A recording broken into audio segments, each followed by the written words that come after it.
for the third exciting season of Castaway. This year we are bringing our competitors to the harshest environment we've ever had, perhaps the harshest one on Earth, the tundra. It is the middle of winter, the snow is heavy, the temperatures are below zero, and the wild is out to get you. Our most recent season of Castaway will be taking place on the tundra, and that will be happening live January 7th through February 11th at 7 p.m. Pacific time, with a whole new cast of incredible APers from all across the scene. Get ready to see Nate from What Do I Roll, Abigail the Nerd, Anna Eliza from Hilarity Saves, Ross from Blades of Mayari, Blue from Batty Bards, Jenna Daggers, Hamna Shahid, Mags from Streaming Rainbow, Spunky Taylor, and Tori from Athraplay. That again is Castaway the Tundra, starting on January 7th through February 11th, raising funds for Feeding America.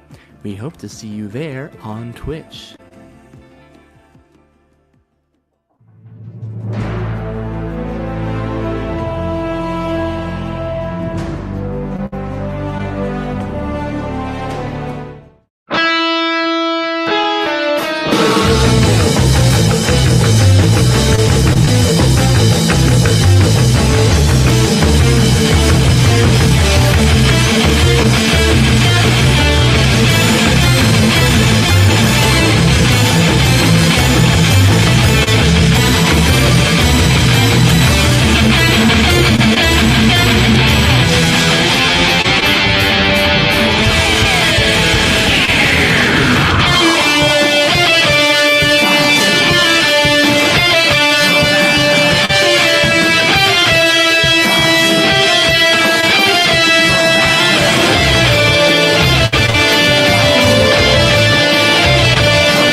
Join us for the third exciting season of Castaway.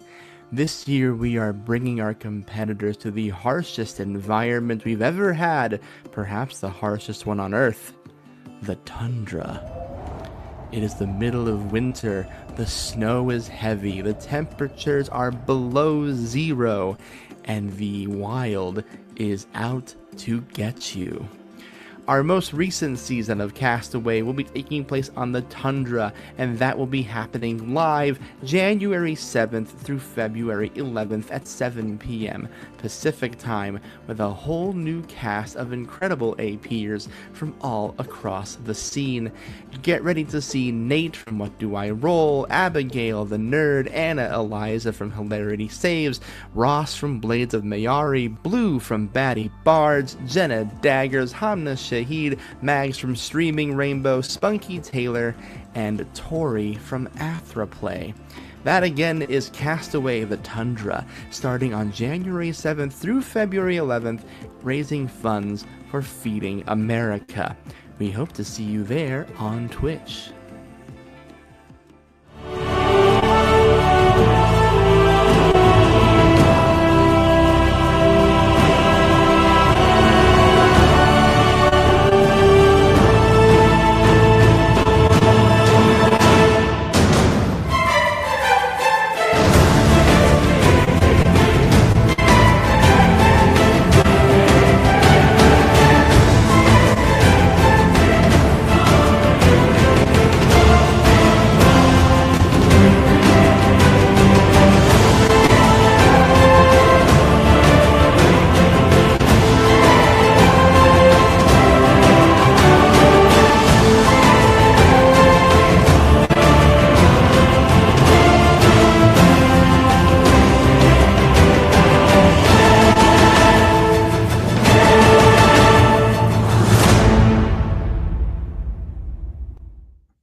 Hello, everybody, and welcome back to hell.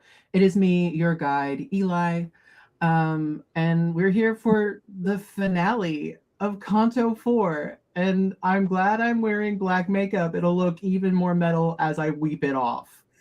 Anyway, hi guys, I'm so normal about this. Hey, happy Friday, everybody. This is the finale of Canto 4. So this group of lost souls is finally going to get out of the pit. Hopefully, I mean, unless they sabotage everything and say no, Eli, we're gonna stay here forever. In which case, if you don't leave, I can't change cast. So sorry, next cast, if that happens. I guess. No one's ever hijacked me before. Maybe I shouldn't put this on the internet for people to have that idea. I don't know. Before we get started, I just want to say thank you guys for joining. Thank you to my amazing players for joining me on this journey. Also, today was a day to boycott ice, and we're really, if you couldn't do that, I totally get it, but Just the Human has an amazing raffle going on, and for $5 you can have a chance to win a shit ton of stuff. So you can get a pocket vault from BTA Workshop, blue agate dice from Zeal Zaddy, alt art Spelljammer books from Smash or Cast, Metahumans Rising TTRPG from House Doc, and a D&D session from Tulok the Barbarian, and a full body character art commission from Elaine Raven. So what an amazing thing, and you only have to spend $5 to have one chance to enter, and every $5 is a raffle ticket. So I'm putting this in chat for everybody to go and support. It's going to the Minnesota Freedom Fund, so please, like, go ahead, and even if you don't win, you absolutely are putting it towards a good cause, because we really want to support all of our friends up in Minnesota. For the most part, guys, before we dig into some real heavy shit and shenanigans, because I know who my cast is, love each other, be good to each other, because even in hell, we don't use children as bait. So it's better here, and that's a problem. So let's do our best, whatever you need to do to make sure that we can make out here as good as this hell. So yeah, I will now get off my soapbox. I think everyone's fine with me being on my soapbox, but here we go. Actually, yeah, is there anything else? Anything I'm missing, guys, before I go into the recap? When today last is gonna be the day. Today is gonna be the day that we're gonna bring it back to all of you. When last we were together, finally we encountered Cerberus.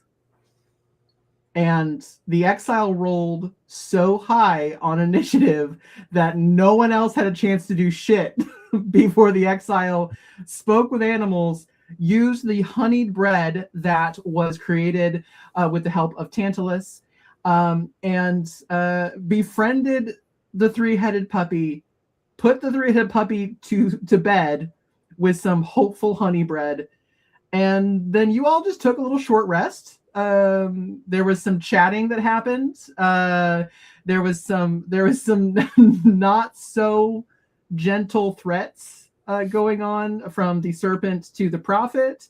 A promise that once they're back topside, they're gonna die, and by them I mean the prophet. Because guess what? The serpent don't need a tongue to kill your ass, apparently. When I got these hands, bitch. So listen.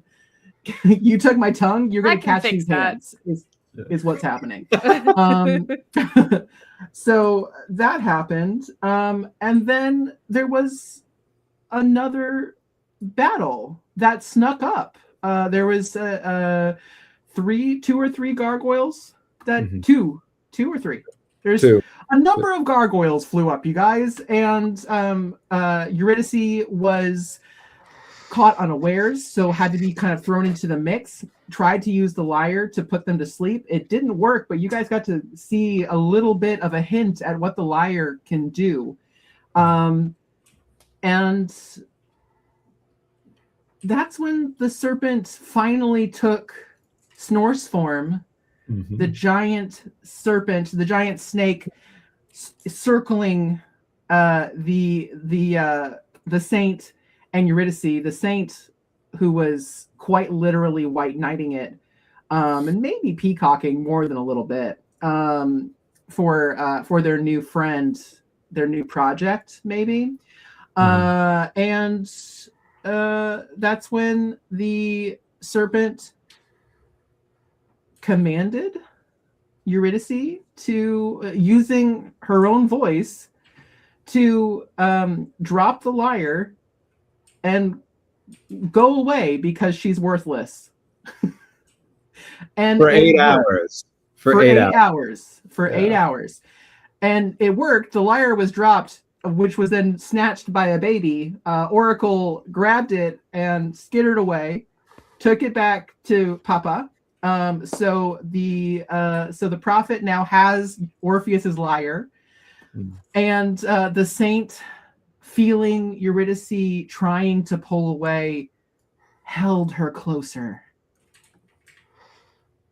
And there was definitely a kiss, which is might be a problem for some people in this party.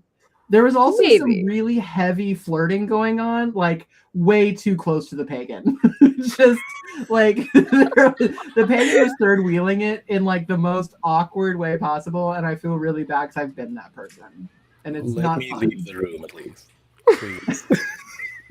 Just like, can I die, please? Again, like this is awful. Yeah. So now the plan is to go to the center of the pit, which is the only place where the next level down could possibly be.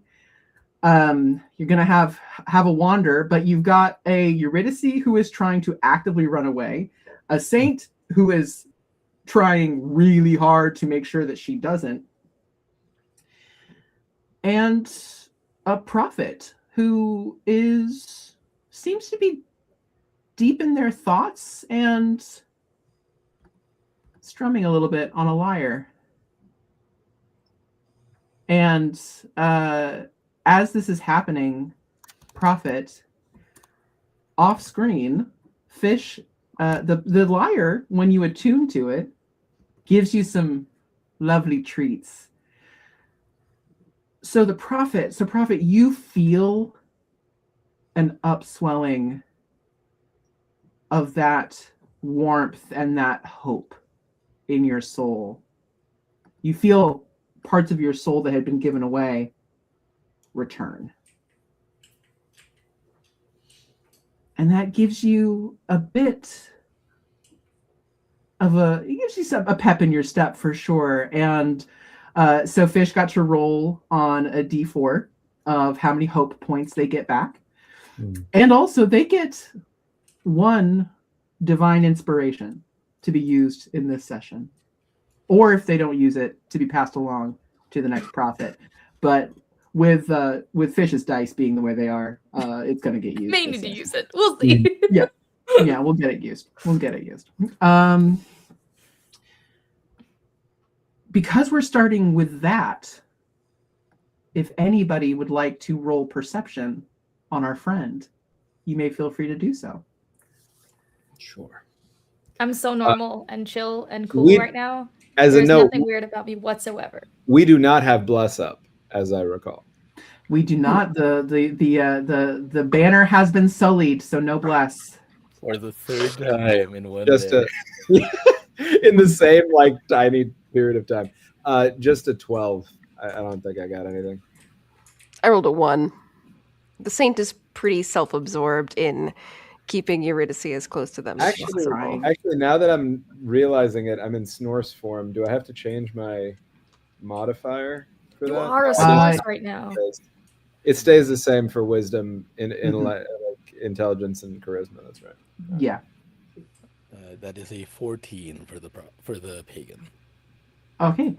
Prophet, if you would like to roll deception or stealth, whichever one you would like. Would immediately use that inspiration? with my +9 to deception, that's a 15. You still beat everybody. We're all just struggling collectively so bad right now. The struggle. That might have been the most pathetic contest I've ever seen. Yeah. Listen. Oh God, so mid. That's just like. So we know what the saint is distracted by.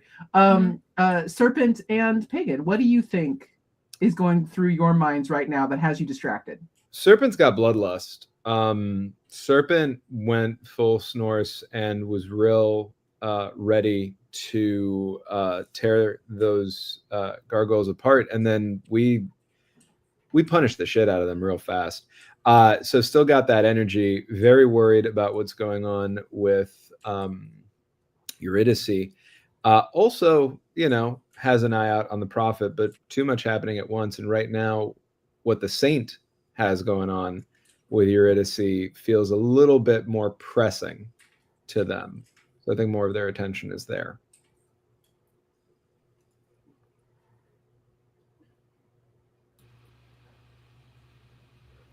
I think the pagan is seeing everything that's happening and is struggling to understand why. I think they believe that they have a good understanding of the serpent, but seeing all of this, it just seems nonsensical to them. Why do this now? Why try to take it now when we're so close to the end, when we could just leave this place so easily? Why risk any of it now?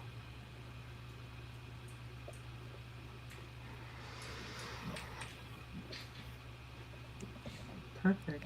I think that's a great place to pick up, guys. So you're here.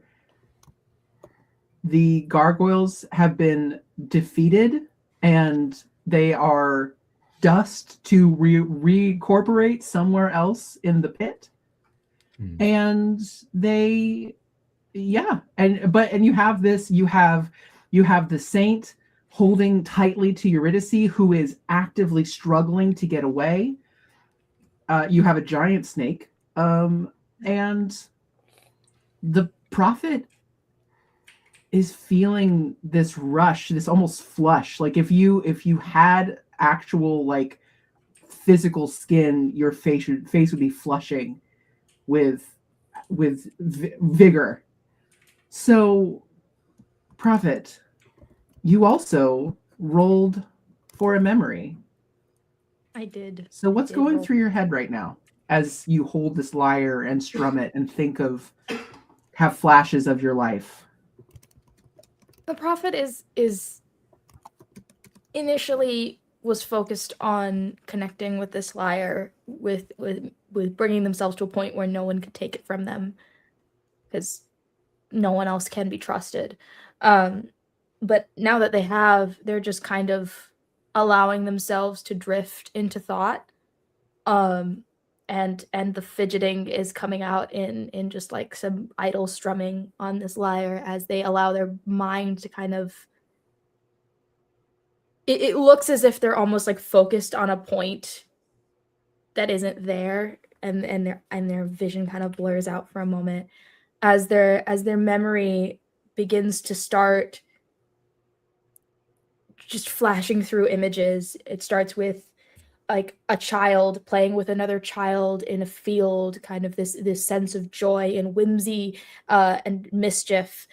Flash to slightly older, these two people like getting into some mischief, maybe releasing some shepherd's flock or something, like just kind of it's going too fast to really grab onto details, but it's this sense of joy and laughter and companionship and friendship and trust as these different scenes pass through, as you watch the person who it seems to be focused on getting older and older, and the scenes sort of change from being this sort of free out in the open to okay, they're in some sort of class, okay, they're in some sort of more structured, they're surrounded by people, they're sitting in a fancy chair, flash flash flash flash, until the scene stops on a very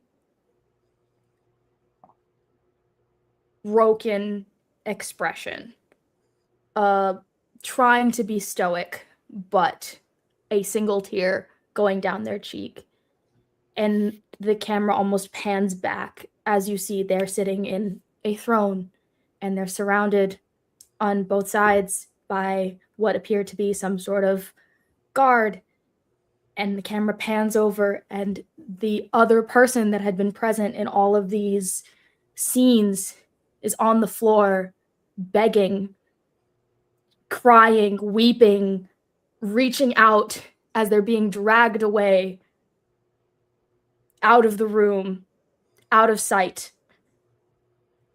And then it just snaps back to Prophet now, a single tear running down their cheek as they're kind of absent-mindedly strumming the lyre.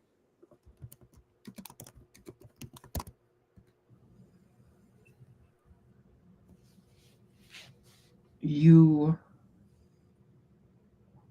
are reminded, as the music that you're absent-mindedly playing, as those memories flash, as you watch this silent struggle happening in front of you, because the serpent is maybe making vocalizations, but it's like that snake. It's more of a rattle. It's this animal aggression that you can almost feel vibrating off of them. And you see a look on the saint's face that is so unlike anything you've seen before. There might have been glimpses when you were all first in the dark forest of pompousness, of hero, of the knight of the saint that you knew you would butt heads with in the very beginning, who you saw glimmers of, and you see them full force, but with all of that devotion focused on a trembling and weeping Eurydice. And you see the pagan baffled, completely and separate. And now you're remembering. This is why you stand back. This is why you sit above. This is messy. You don't do mess.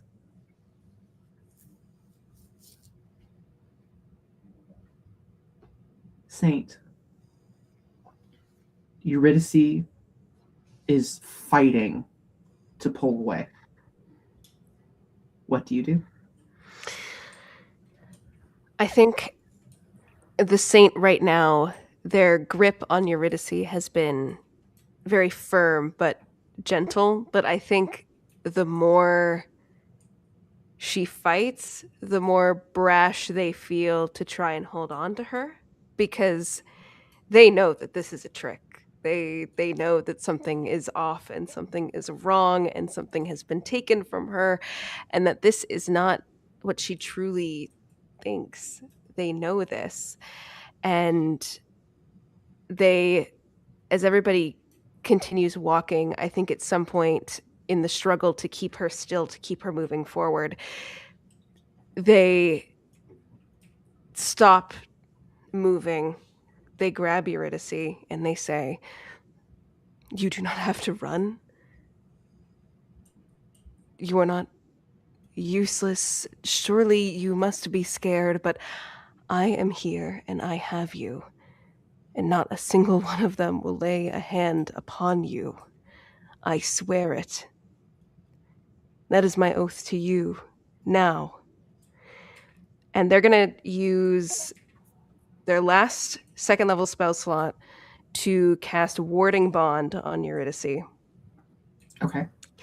So, the spell wards a willing creature you touch and creates a mystic connection between you and the target until the spell ends. It lasts for 1 hour. And while the target is within 60 feet of you, it gains a +1 bonus to its AC and saving throws and has resistance to all damage. Okay. Anytime Eurydice takes damage, the Saint will take the same amount of damage. Okay. I think you see the Saint, after casting this magic, motion to their bloodied banner, and they continue talking to Eurydice, and they say, "If it means keeping you alive, if it means keeping you safe, then this will stay bloodied, because I have no hope if you are harmed. Do you understand? I will save you here, right now." Go ahead and roll me persuasion with disadvantage. Okay. And Danny, remind me which spell it was used, and there's nothing to break it. Like there's no harm or anything. It just hangs out for 8 hours. I don't even think you can drop it because it's not concentration. It just exists. That is a 15 with disadvantage. Okay. Eurydice, that's pretty good. Hold on 1 second. I just want to read something.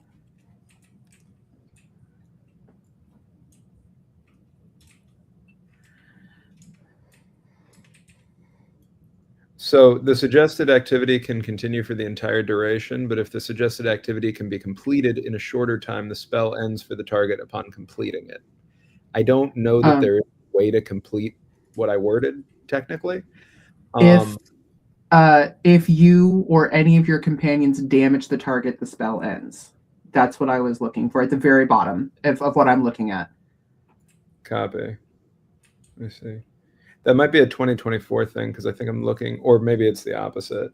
I think it's the opposite. Because, yeah, that feels. Yeah. I just see this on the Bard, Sorcerer, Warlock, Wizard, Legacy versions. Oh, yeah. No, what I just pulled up, it's saying damage, which was what I was thinking. Yeah. Super duper. But that no one knows that. So and the and the Saint just put a thing saying if somebody injures her, that the Saint will take damage. So Eurydice is almost like her knees are almost giving out. She's just so like distraught and despondent and just weeping and just, no, I'm not good enough. I couldn't save Orpheus. I wasn't good enough to be with him. I deserved where I went, and I can't do anything. I'm nothing. I am nothing. I am nothing. And like she just keeps repeating that over and over and over again. What happened to Orpheus was of his own accord. The man was a fool, a greedy one, at that. And it is because of him that you ended up here. That is no fault or slight of your own. What matters now is that you have somebody who can truly protect you, and that someone is me. I can't offer purity, I can't save your soul, but I can at least offer some small sliver of salvation from this place.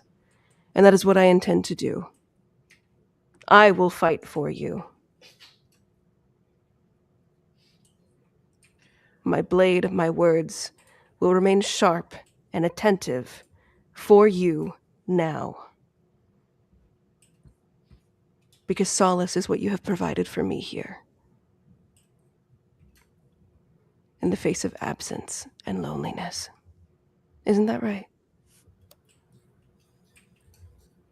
I think you get the feeling that she can't quite hear you. It's not something she's capable of, and you know it's a trick. Like, you know, you don't know exactly, you don't know why. I mean, you don't know the reasoning. You probably have an inkling about the reasoning behind it, and you know all that, but you don't know how to end this trick. Yeah. Or how to assuage it. And she is also just a soul, and has very little weight. So at this point, you can drag her or you can leave her.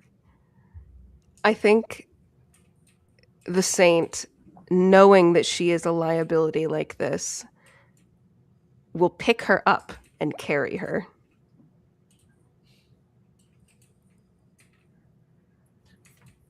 Everybody else. So, Serpent, you are still a Snorse. You're still a giant snake slithering along, agitated, rattling. What do you do? I'm happy with this outcome. I'm okay with it. But I am still angry. And so I look over at the prophet, the false prophet, to see what they're doing. They have refocused into the present. They're still kind of mindlessly strumming, but now they seem more. They seem sharpened. They seem like they have refocused on whatever's happening with the saint and Eurydice, and just trying to read that for all that it is. And then the eyes kind of jump from the saint to Eurydice over to the pagan, I think, and is trying to see where the pagan, like if they can decipher how the pagan feels right now, because the pagan confuses them. The pagan confuses them. Basically, when you look at them, they just look like their eyes are darting around, like very like focused and sharpened and honed in on trying to pick apart as much information as possible from y'all. When you look at the pagan, so do I.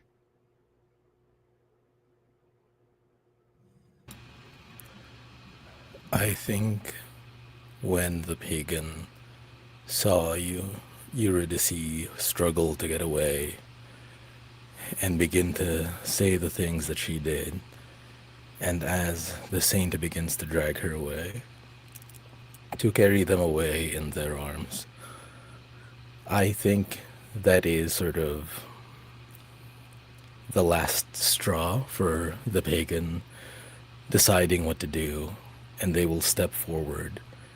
They will pick up a stone. They'll grip it tightly, tight enough that blood is drawn to coat the stone. The blood turns to water, and the pagan is going to call out, "Burning river stone, cleanse and boil, and in your embrace be clean." And as they sort of reach out, the stone drops, the water stays, it turns into vapor and shoots forward, at first seemingly towards the serpent, but the vapor is going to move towards Eurydice, and I would like to cast Dispel Magic on the effect on Eurydice. Amazing. All right. So for Dispel Magic, what level is Suggestion? It is. Can't be high. No, it's level 2. It's nothing. Okay. Yeah, I think Dispel Magic does it. That is enough, all of you. You've gotten what you want. Turning to the serpent and the prophet. There is no need to shackle the soul any longer. And you, turning towards the saint, stop what you're doing. Don't pat yourself on the back based on someone else's suffering to make yourself feel better. Let's leave. We are done here. We are so close to the exit, and there is no need to waste more time like we have been doing. The serpent reverts. The serpent reverts immediately. Is back in their human form and by your side with an arm on your shoulder. And although their face is wrapped, you can tell there's concern. I'm sorry. I'm sorry. We can leave. Thank you. Let's leave. The prophet. The prophet. You can feel the eye roll that they kind of radiate as you go to show concern to the pagan. The prophet disapproves. I think the saint knows the prophet well enough to catch a little bit of that ire as well, and they Absolutely. I'm not hiding it. I'm not hiding it at all. I'm on top of the world, and this is I'm like, nah. That's stupid. And I think they play into it a little bit. You know, I imagine Eurydice is a soul and effectively weightless, but I think the feeling of the magic being dispelled upon her gives her some weight back in that regard. And I think the saint looks over to the prophet for a moment and grins and says, "Isn't it funny how the serpent will team up with you, make deals with you, and then turn their back once they get in trouble with their friend?" I have no delusions of their lack of loyalty. Serpent, I do not dislike you, and Pagan, I quite appreciate you in this moment, but do not mistake my kindness toward Eurydice as patting myself on the back, when in fact she was under a magical charm that would have gotten her lost in this wasteland. Is that not correct? After, might I add, your friend here surrounded her, accosted her. Do not get cough chuckles at the word kindness. just Saint, I chose not to attack her with violence for you. I did surround her, and I am the one who charmed her. There's So certainly that this one over here could take the lyre, which you were not getting from her, and all of us knew we needed to take. She can't be trusted with that. We don't know her. We has don't. For the she record, not I was followed not us trying this to be whole kind time? to you.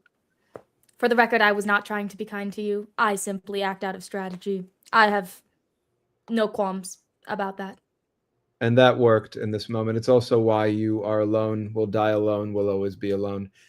Saint, And those words constantly with you. You will make deals with people. You will strike agreements with them when it most befits you and then turn on them. Tell me, friend, I confided in you when we first got here to this place of wretched indulgences. Tell me, how much deeper must we go before you use my own words against me? have I done it yet? Yet I wonder if you will still. That's understandable, but I can't prove anything to you. It'll happen or it won't. Might I also add, Serpent, that surely there is a violence that draws blood, but so too is a violence that plagues the mind. Is that not the game that you were and have been playing since we got here? With whom? The saint allows Eurydice down onto the ground, sets her down. This lady here, and not to mention, surely the prophet has made plenty of mistakes. I too have shown them my ire and my fangs. But do you not constantly send paragraphs hurled their way? We're all trapped here together. You understand that? We're in hell. Mm. Yes. The We're in prophet your physically hell. kind of moves back to like fade out of this conversation because clearly the saint and the serpent are having at it, and the prophet's like, I know Do this. not think that this does I'm not kind have of to like do with slowly you. fading a little bit. Pointing in your direction, watching you fade in the periphery. Do not think that this does not have to do with you. This is actually all about you. Saint, Everything is about me. Everything. you see this? This is what you're defending, Saint? This is what you're getting into an argument over right now? I am simply stating facts, am I not? Eurydice, how do you feel? Eurydice, while fairly weightless, you could feel the once the dispel magic had affected her, like the mist had enveloped her, she went limp. She stopped flailing. I mean, she was a squalling toddler. Like if she had weight, she would have dropped it to the ground like the best 2-year-old you've ever seen. Like it's it's a magic. It truly children defy physics. I'm just going to tell you that right now if you haven't already experienced it. And she's a little breathless. I am all right. I am all right. But the pagan has a point. Why are you, as amusing as it has been to watch you all fight and bicker and pick at each other, isn't it better to get out of here? Yes, actually, you're right. And as far as I'm concerned, you're welcome to come with us if you'd like, now that you don't have the lyre, because you do not threaten us the way that you did a moment ago. I didn't threaten you to start with. Listen, it's too late now. They and she's like over the shoulder a little bit. Like I kind of imagine this ain't like fire like sack of flour over the shoulder at this point. She's kind of like that way off the back of her, pointing at the prophet. It's like they've locked into it. It won't work for anyone else now, not without blood being spilled. So I'm so thrilled for you all that that person is now the holder of the most powerful magical artifact you could have found here in hell. The one who will absolutely use it for their own devices and not when it's best and most strategic to be used.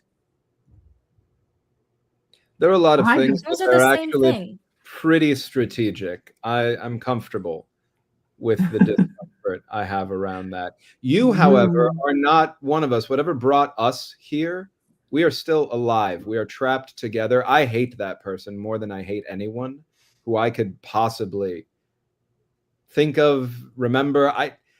They are a bad person. I have no question in my mind about what they will do with this.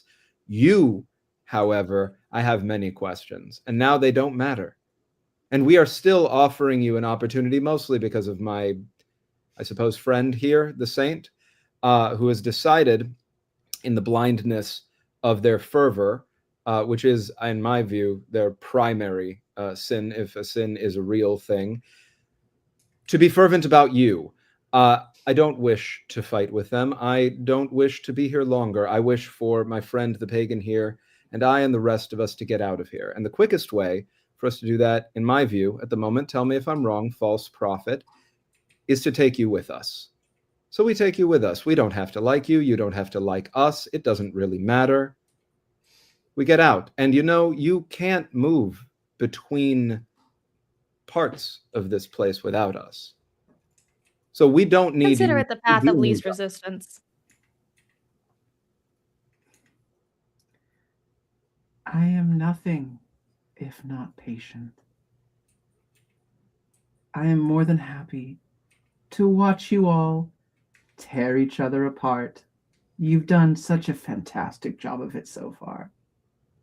So no, onward. Prophet Insane. takes a kind of breath. In this sort of like satisfied, I can fill my lungs fully kind of way, in that way of like they've just gotten some of their flesh back. They're feeling on top of the world, and they're breathing. Their sigh is kind of a I'm feeling great right now, so kind of sigh.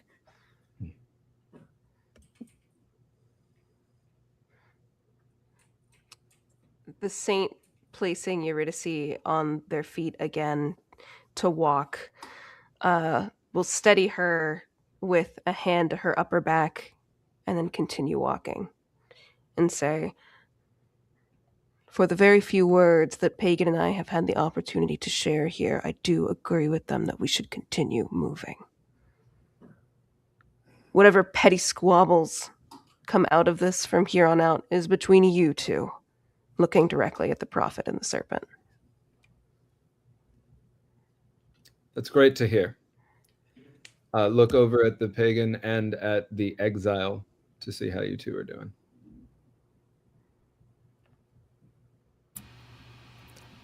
I think the pagan looks exhausted. I think they're tired. I think Serpent, roll me insight with advantage for the exile. Thank you. That wasn't great either way. Let me see my insight. Okay, that is a 16. 16. Yeah. You see a wariness, a separation from the group. They were not part of your group either. You have a connection with them that you know about. But everybody else distrusted this person immediately for their own reasons. I think with a 16, you see the face of somebody who knows the truth of Eurydice's words and watched their party tear themselves apart. And they were the only survivor.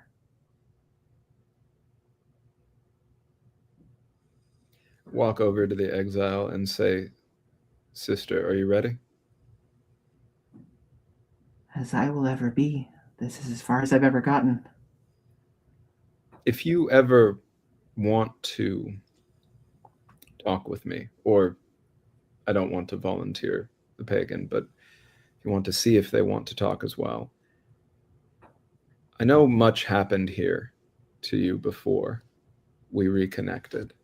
I can't know what it is, and I don't presume to ask you to tell me about it, if that is something you do not wish to engage in.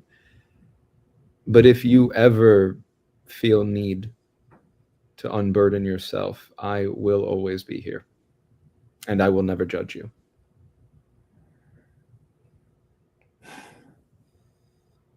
I appreciate it, but I think as Prophet sees a serpent kind of approach to talk to the exile in this way, I'm a just refocus on Oracle. So as this is happening, I'm like, never mind. perfect. I'm sick of watching people be friendly and shit. You're keeping Oracle close this time, or are you having Oracle go on any missions? I'm setting him up in a Raven.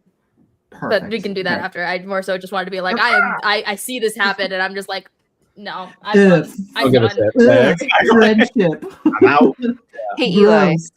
Yeah. While the serpent is having this conversation with the exile, the saint is going to pick up their step a little bit and approach the pagan very quickly and only for a moment.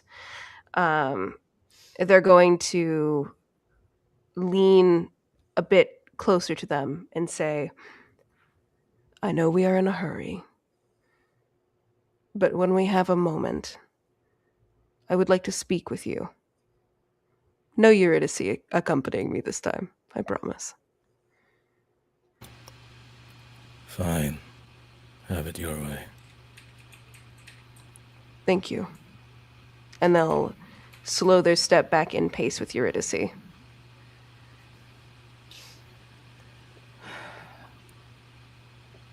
You all walk. I would like for everyone to do a group survival check, please. Alrighty. We haven't done any. Well, it doesn't matter for this, right? Let's say nobody has pass without trace up while we're moving, right? Yeah, you're not trying to be. I mean, maybe if you're trying to be survival is just to make sure you guys head in the right direction. Yeah. You know what would have been really important for me to pull up the Exiles character sheet. That might help. Yeah. It's a hot 12 over here with the toasty.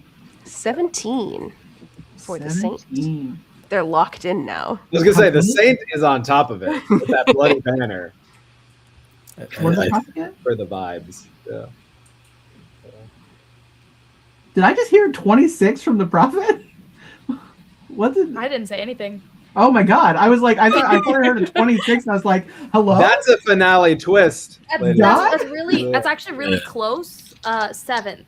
Okay, perfect. Good. Reality is normal. Okay. Pagan. I think the exhaustion is apparent. The pagan got a 9. Oh, wow. Perfect. Okay. And the exile got a dirty 20. Yeah.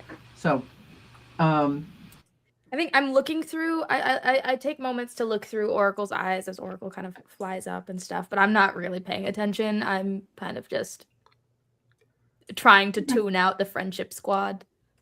Okay. I think with those little glimpses, you do. So you're not really paying attention to where you're going. You're following, the pack at this point. You're behind. You're in the back of everybody. But every time you kind of peek, you see the different herds of souls and all of that. And I think you still catch Cerberus snoozing. You see a curled up little tail going, like he's having little puppy dreams. They're all having a different dream though, so it's like weird. Like one's running and the other one's like, "Stop running. I'm not tired." God, can you imagine? That'd be awful. What an awful like my body is moving at somebody else's dream. I don't like it. Like reverse sleep paralysis. The worst. Actual nightmare. so that you're kind of catching these glimpses, but you also know that you're not the survival person. You got an exile for that, baby. So the exile, I think because of that, I think the exile feeling comfortable with the serpent, but very uncomfortable with the amount of internal group tension refocuses on what they're good at. They're overwhelmed. Hey, listen, we love our neurodivergent friends. Hi, it me. I am overwhelmed. So they go to the front and take charge as what they're good at, and lead the way.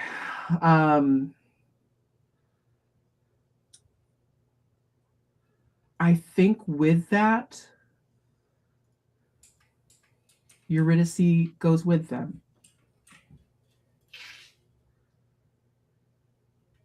I do know my way around hell. Whether you trust me or not, I have been here much longer than all of you. And I can help.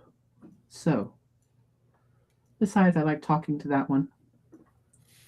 They've got a much calmer energy, less combative. And Eurydice goes to walk with the exile. So, Saint, you are companionless. Serpent, do you go with the exile? Do you stay close? As I pass by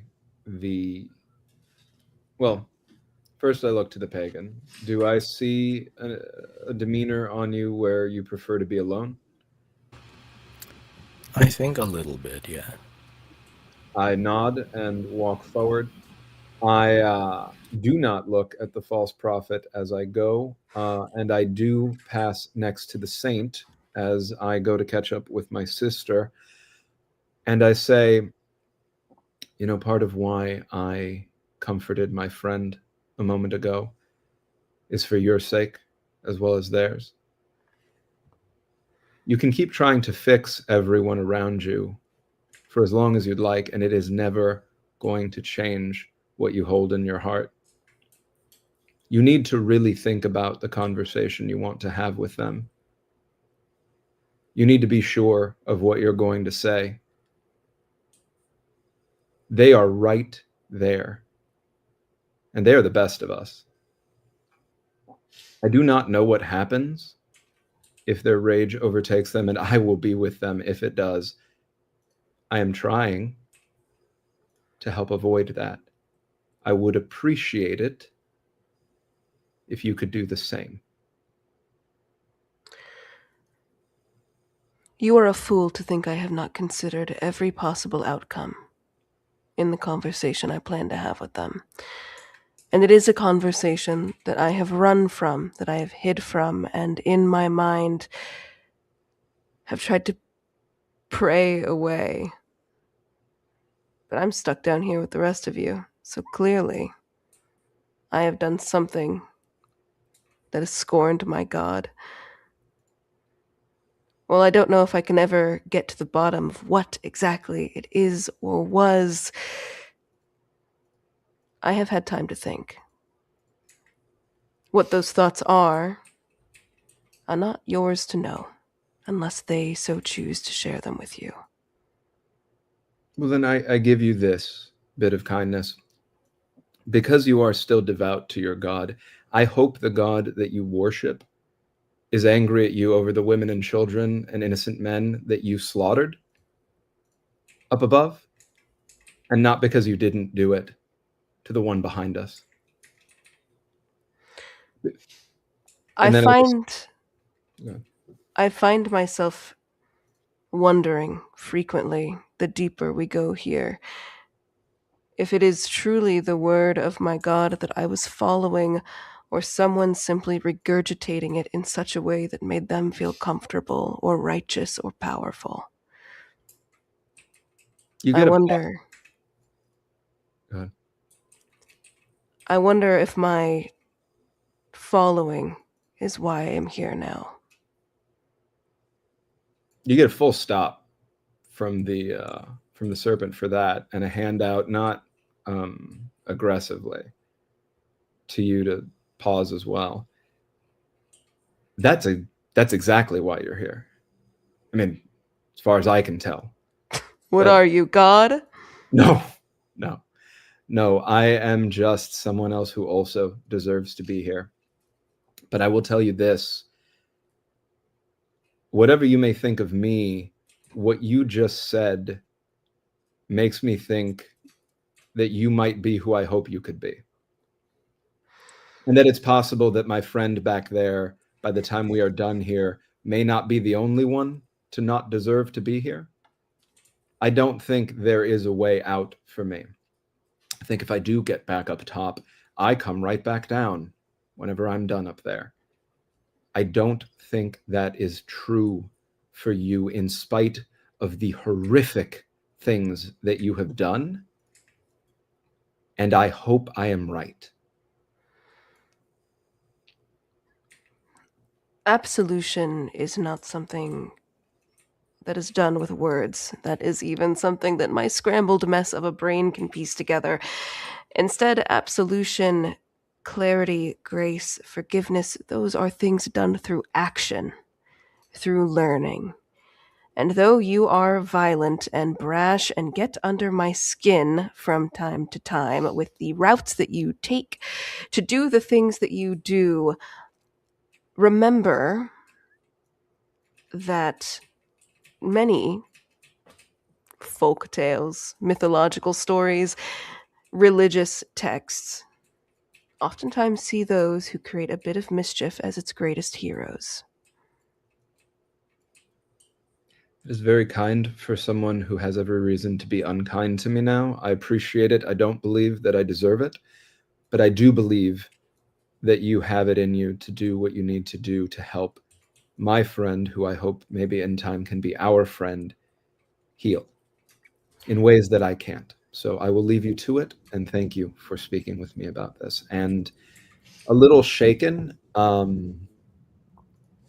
that last bit, the serpent steps forward with no aggression, just past you, and gives you a quick pat on the wrist as they go up toward their sister. Before we move past this moment, I'm going to need you both to roll a wisdom saving throw, baby. Yeah. While I'm rolling my wisdom saving yet. throw, Maybe that's an 8. I love that. Okay. No. All right. Yeah. while I'm rolling my wisdom saving throw, the saint is going to embrace their sin and spend 2 hope points to cleanse the banner. Perfect. Love it. Bless, baby. Yeah. So We're back. It wouldn't be the final session of this if we didn't get to forget to apply bless. Yeah, guys, make It's sure true. we forget It's to true. have bless, We gotta okay? have blessed to forget to use Exactly. bless. Hey, if there are any future anybody's in the audience right now, wink, wink. Don't forget bless, y'all. Don't forget bless. You will, but try not to. Yeah, Do your counterpoint. You will. You fully will. But Forgive don't. yourself. Forgive yourself for forgetting bless is what we want you to take away from it. Yeah. That's not what I'm saying. Feel I'm bad. thinking about forgiveness and redemption. I don't know if you knew this. Dirty 20 for the saint. Dirty 20. Beautiful. We start with the winners. Mhm. Listen, the last few times the Saint has rolled this, they have not come out on top. So this is a good one for the Saint. With that wrist pat, you are brought back to sun-baked streets, the smells of a bazaar, loud, lively noises, laughter, people, just so many people. And it's such a lovely and profoundly wonderful escape from the drudgery of marching. You have been walking for years. It seems your life is always moving and always walking and never settling and never knowing home. What is home? what even is home anymore? It is nothing but this place with its sun and its warmth and the smells and the sweet fruits and the honey. And then you feel a tug at your waist. Another familiar and unfortunate side effect of a crowd. And your hand grabs a wrist and pulls it up. It's a little thing, not a child. Well, maybe recently a child, but the eyes on this one, they haven't been a child for a very long time. And they give you a very sassy grin. And they say, just taking some payment for the sightseeing I'm about to take you on. And you laugh at this lovely little pickpocket. Serpent. Hmm. I wonder what I'm going to tell you about. I know, right? Who could it be? You're working. You're running your errands for the god of Byzantium, which is a name that now the audience can know about. Your leader, the one in charge of everything. But, they encourage you to have side hustles. And hustle is something you're very good at. And as you're scanning the crowd, enjoying the marketplace, stealing little bits of food, it's not really, everyone knows you're doing it, but you're a very familiar face in this place. And they know that it's basically a tithe at this point for who your boss is. Mm-hmm. Everyone knows to give you a free pass for a little bit. You never take too much from those who are just trying to get by. Mm. You never take more than what people can afford. Luckily, you can spot the ones that can really afford it. And that's when you see them.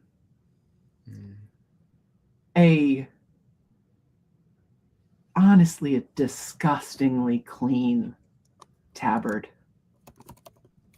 It has no business being this clean in a place this dusty and filthy. But what really catches your eye is the coin purse that is just begging to be taken. It's right there. What idiot doesn't know to hide it better? So you don't even have to sneak. You just wind your way up. You're just a young girl. No one pays attention to you. And you reach your hand out and you have your finger around it. And suddenly you understand why that coin purse is in the open. They don't need to worry about pickpockets.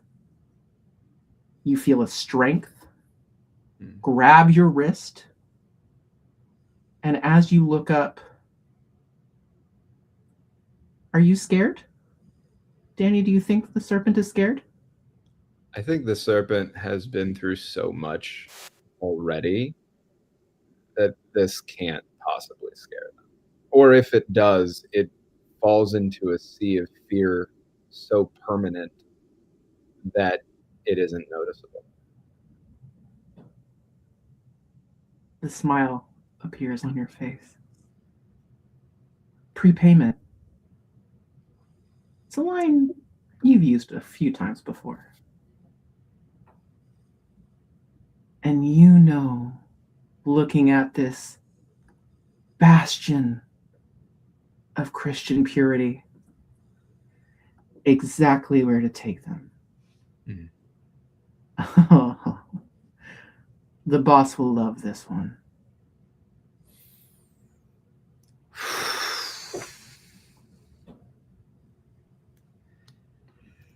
Sate, you have your moment. Or Serpent, if either way, whichever.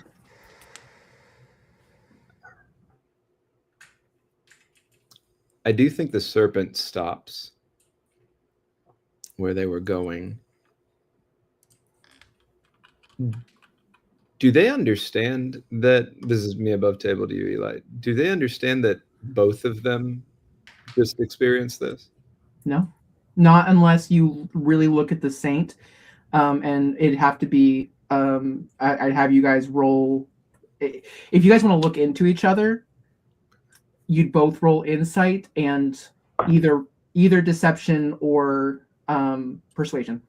Cool. I'm gonna immediately choose to fail. Choose to fail the roll if you want to look at me. I rolled a nat 20, so that's fine. Baby, you got bless. Don't forget. Hey, gotta forget bless. Let me see.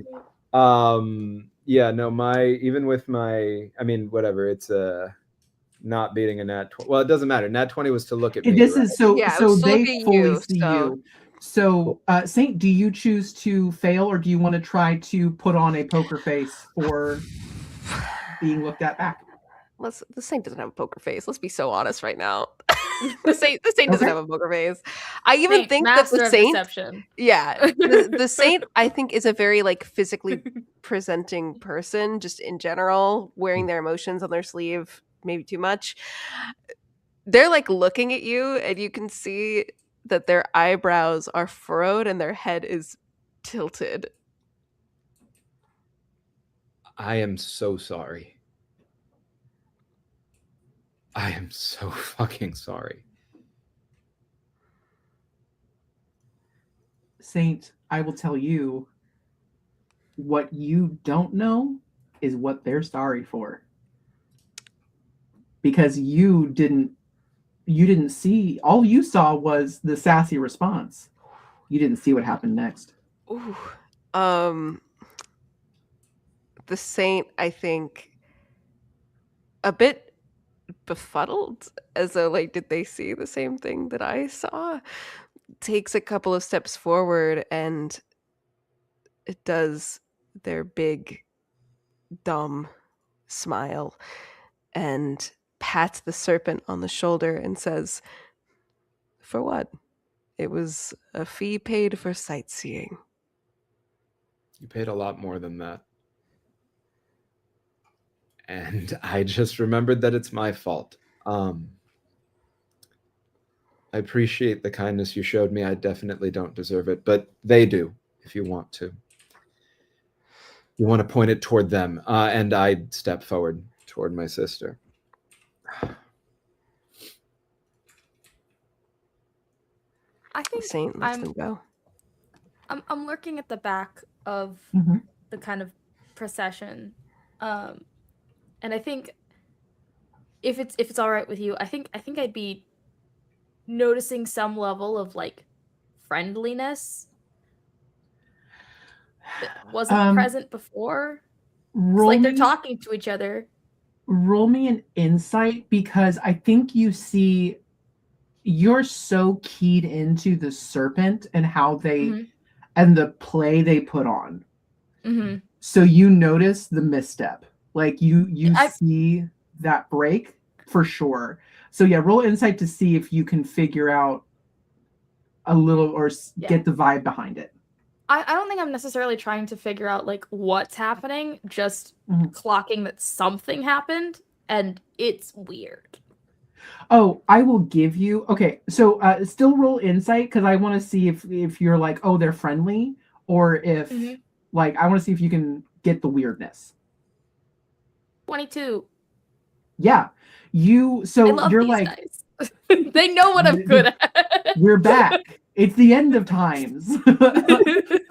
They have a sense of storytelling that's just ready to really, they like, listen, we gotta really undersell it for 5 sessions, and then at the end, that's when we come in hot. Yeah. Yeah. So you, I think at first you're like, oh, that was a weird turn of like they're being friendly, and you're like, oh, that's not friendly. That's something else. And you know what that is? Ammunition. Just gonna file it in the file cabinet. And I think after kind of like evaluating, I'm gonna actually just like walk up right behind the pagan, and just straight into. So, what are you thinking? I'm thinking just like looming over your shoulder, like literally no other intro. Just what are you thinking? I'm thinking we need to move faster and quieter if we're to make it out of here.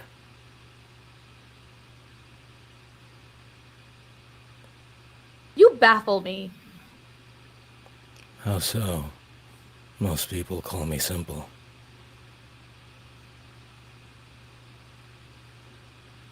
Simplicity is baffling. Everyone has layers. You seem to not.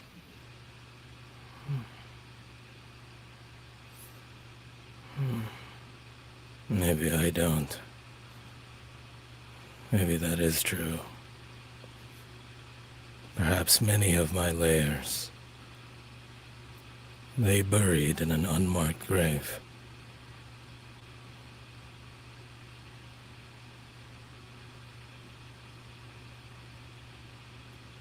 I don't know that I believe that simplicity is all you are. But I'm struggling to read much further. And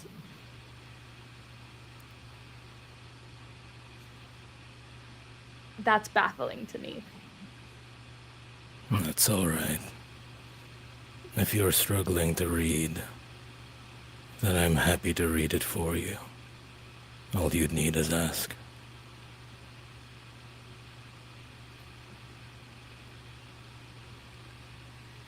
I think the expression that the prophet kind of has is just like, all right, I'm trying this bluntness thing, and it's still confusing. And so it's this expression of well,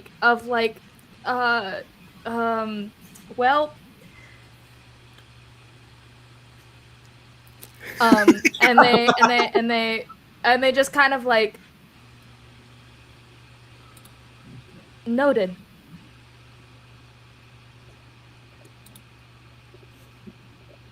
Kind of walk forward a little bit of like, just okay, take 2. We still at it again, guys. Don't know how this works. I'm gonna crack this nut at some point. It's gotta happen. It's gotta make sense at some point. I don't get it. I tried just telling them I'm confused. They're still confusing. When everything is a riddle and no one and then somebody talks to you not in a riddle, what is the riddle? What does it mean? What does it mean? There's a game here. How are they doing this? Yeah. They're playing 4D chess. Oh my god. This is 5D chess. Fuck. There's emotions involved. So you move forward, and I think you pass the Saint. As I'm assuming the Saint. Are you planning on after the having a break, having a break from Eurydice and the urging of this? What a wild coincidence of a meeting, and what a confusing reaction. Yeah. Do you step back to finally have those words? I think the Saint, for all the resolve they gave the serpent, is very scared of the pagan and not afraid of them in like, this is inside the saint's brain, okay? They're not afraid of them in a sense of like, oh, the pagan will kill me. The saint is confident that, you know, they could do that if they needed to. But they don't feel like they need to, and they don't want to. It's just they are at such a loss of how to even approach this conversation, which is how it's been put off for so long. But it's now at a point where it can't be put off any longer. It's reached its boiling point. It has boiled over here, and yet they have still been avoiding interacting with them. So I think they begin to slow their pace, and I think it eventually becomes level with that of the pagan. And I think for a time that passes just a little bit too long, they walk in complete silence. As the prophet passes you, you definitely feel a smirk off of them. Ugh. But they It's just something kind to of keep shiver up their spine.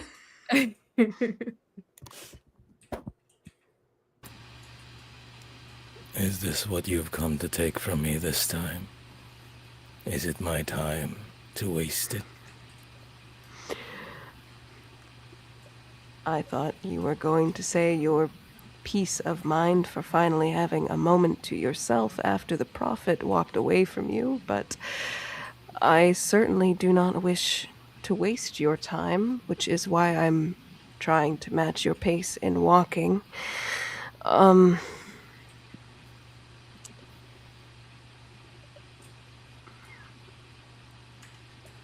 have a lot of things that I could try to say, but I don't think even if I put all of my brain into doing it, could put them together in a way that doesn't make it sound like I am trying to victimize myself in the sorrow of you and your people that I have caused. And for that, especially, I am remorseful for. I have had a lot of time to think and reflect, staring down at the one thing that I am most certain I spent an entire lifetime trying to avoid, believing that I did everything right. And just as I rambled to the serpent who can no longer fight these verbal battles for me, I have come to realize that the fire I once had in my heart, the flame of conviction and warmth for glory to God that I believed that I carried, has begun to dull. And the saint looks down at you, and they continue, and they say, it is dulled not because I've come face to face with who I truly am here, but in fact because I believe I always knew who I was and who I had become, and I continued and continue still here to pray and hope that I will finally fall asleep and wake up to discover that this is just some sort of divine nightmare to keep me on my path, but it isn't. I have hurt people. My belief system has hurt people, and though my brain is truly mincemeat, there is nothing I can do to piece together what is gone. And my brain, whether it be indoctrination or shame,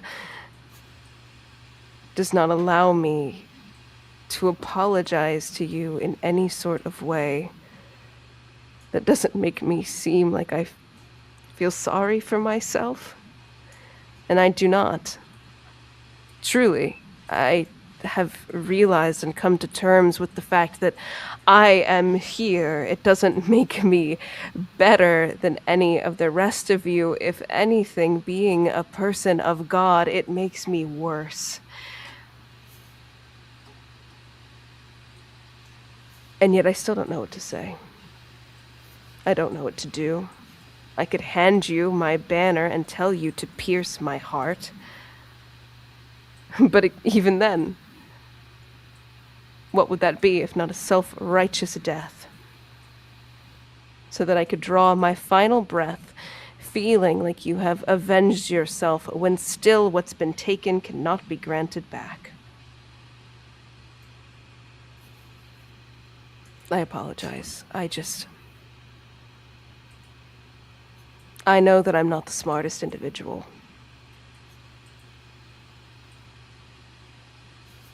I wish I could be. I wish I knew exactly what to say. I'm too close-minded for my own good.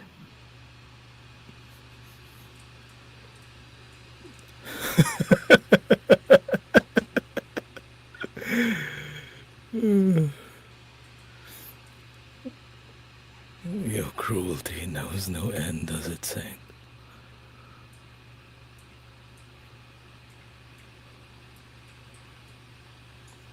Is that why you've come here?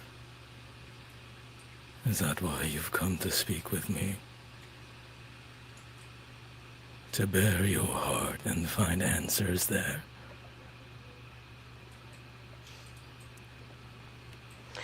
I know there's no answer. And there's no peace.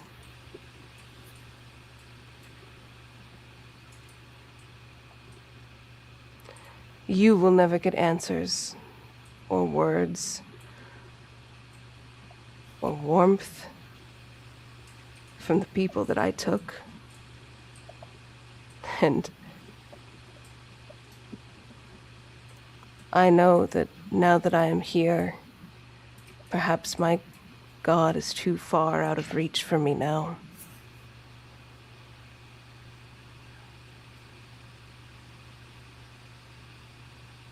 Whatever you wish to do when we get back up top, or even while we're here,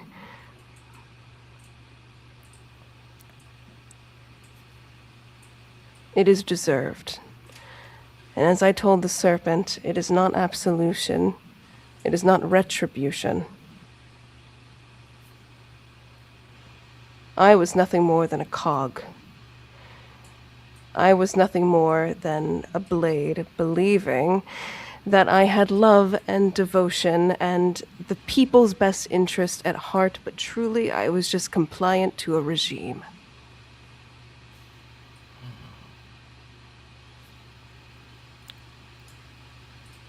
One that took families, took children.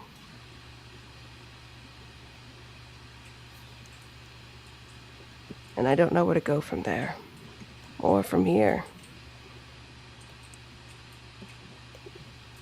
And there we see cruelty revealed in all its forms, don't we? You're right. You will not find answers here. You will not find answers with me. I will not find it with you. And yet, I do hate you. I hate you and all of your comrades and what you stand for what you did to me, for what you did to my family, my kin. And yet, even as you stand here before me, your faith shaken, your mind confused, minced as you'd call it, I can take no joy there. I cannot indulge in my own fury, because this place would punish me for that too. I cannot grieve for my people. I cannot find revenge in your slaughter. We could leave this place. I could hunt you down and I could kill you. Or you could kill me. And in either end, all that does is bring an end for you. One that I have no doubt you will find some way to justify the search, to pray to God for answers on why it needed to happen. And yet whether it is your blood or mine that soak the floor beneath us, I will find nothing.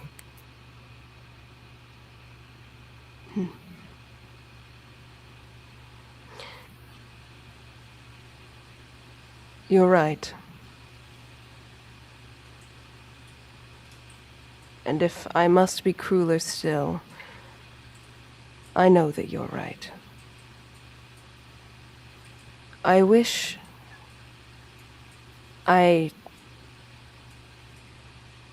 for whatever memories I can piece together, I wish I had been more learned. I wish I had read on my own more than I listened to the words of those who wish to command me. Because even the few stories I remember, if they are true, if it is all true, which mustn't it be if we are here? The divine made some mistake having you. And the saint motions to everybody standing before us before their hand lands on their own heart. Before you ever should have ended up with this group, you shouldn't be here.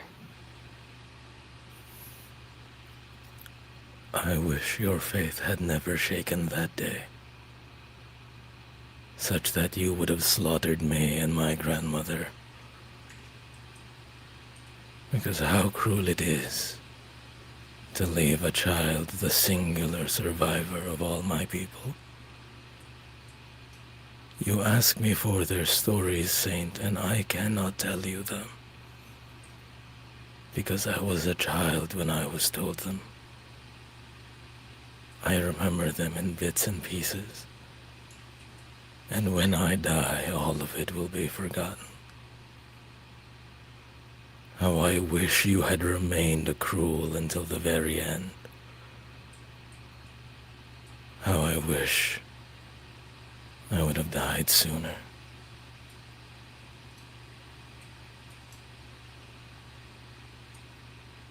I apologize that in that moment when I wavered, I thought my ignorance and self-actualization some sort of kindness, when in truth it was nothing more than bloodying another banner on another plane and time of existence.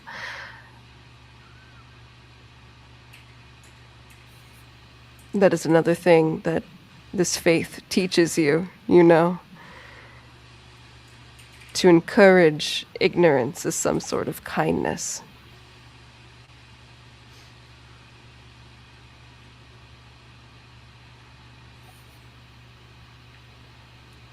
When we leave here, I will come for you, you know that. I do. Good. We shall see whose blood will stain the floors. I do not think you'll find me where you expect to, though.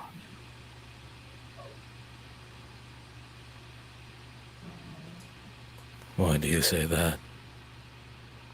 Just a thought.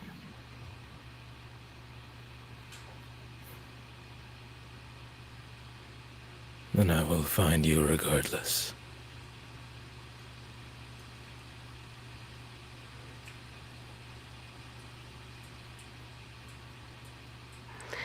I do hope before our blades clash for the final time,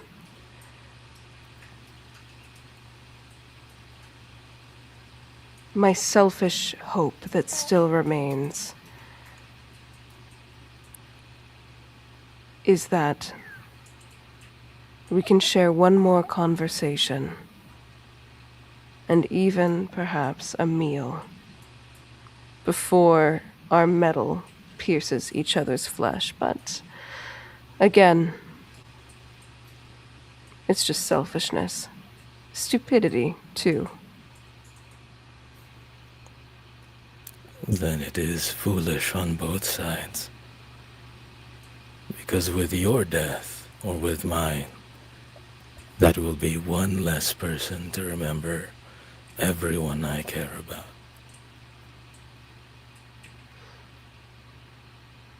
We shall see then.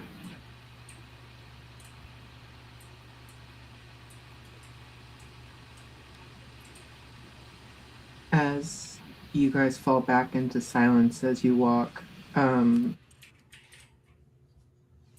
I'm going to need you to roll me a wisdom saving throw as you fight the fury. Saint, roll me a wisdom saving throw. Oh, God! Listen, y'all have good RP moments. This is what you get.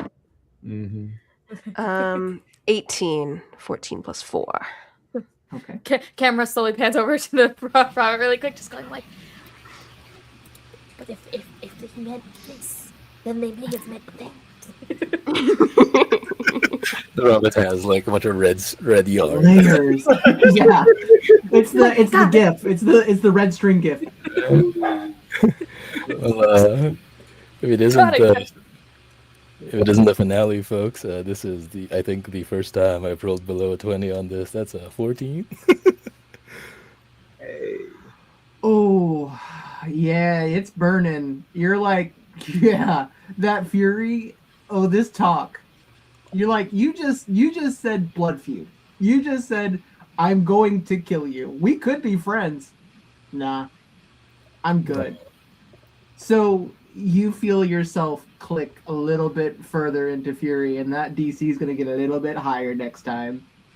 I think the saint sees on the back of the pagan's head 3 strands of hair begin to change color and just glisten a little bit.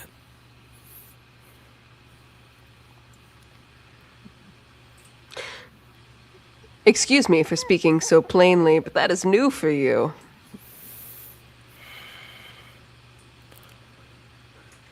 Is it?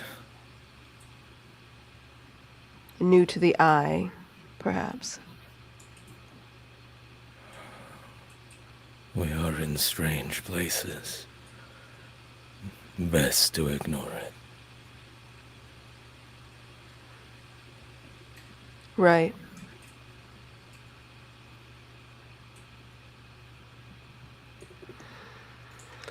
Well, I shall not steal any more of your time. Let us continue. And Saint, you rolled good. You had a good saving throw, so I'm going to give you a choice.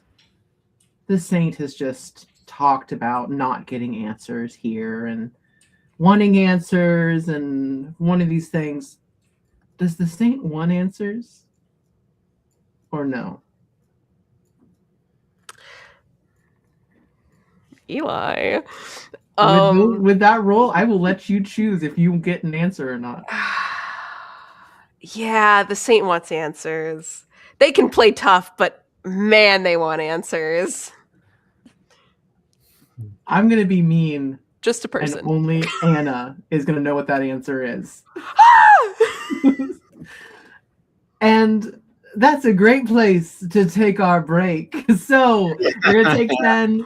Enjoy the all of our friends who are doing cool shit on the internet in the middle. When we get back, before we jump right back into it, I'm going to announce our next cast.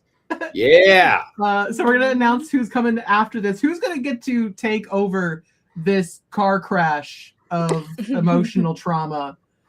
And listen, I will tell you now, they have been forewarned and they are stoked. So yeah, we're gonna take a break. We will catch you back in 10. And yeah, this is awesome. We'll see you guys in a bit. Bye.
Join us for the third exciting season of Castaway.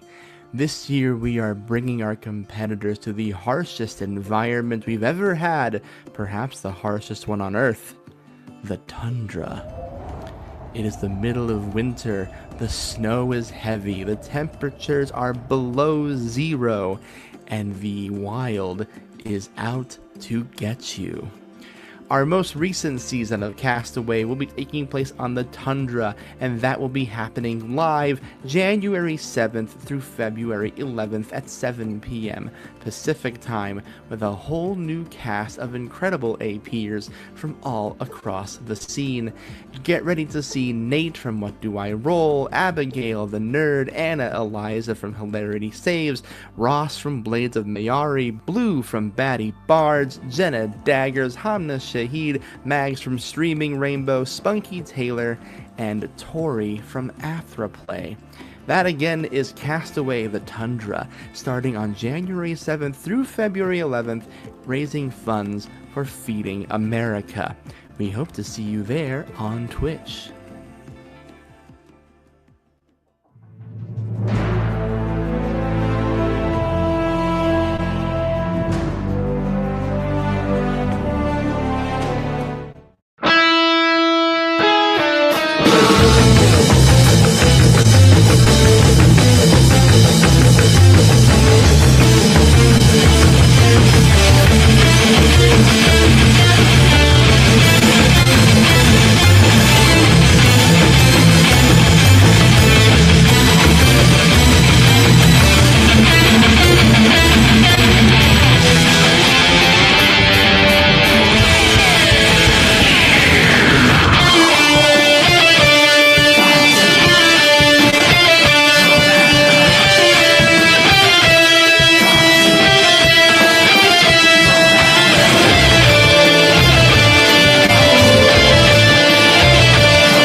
Join us for the third exciting season of Castaway.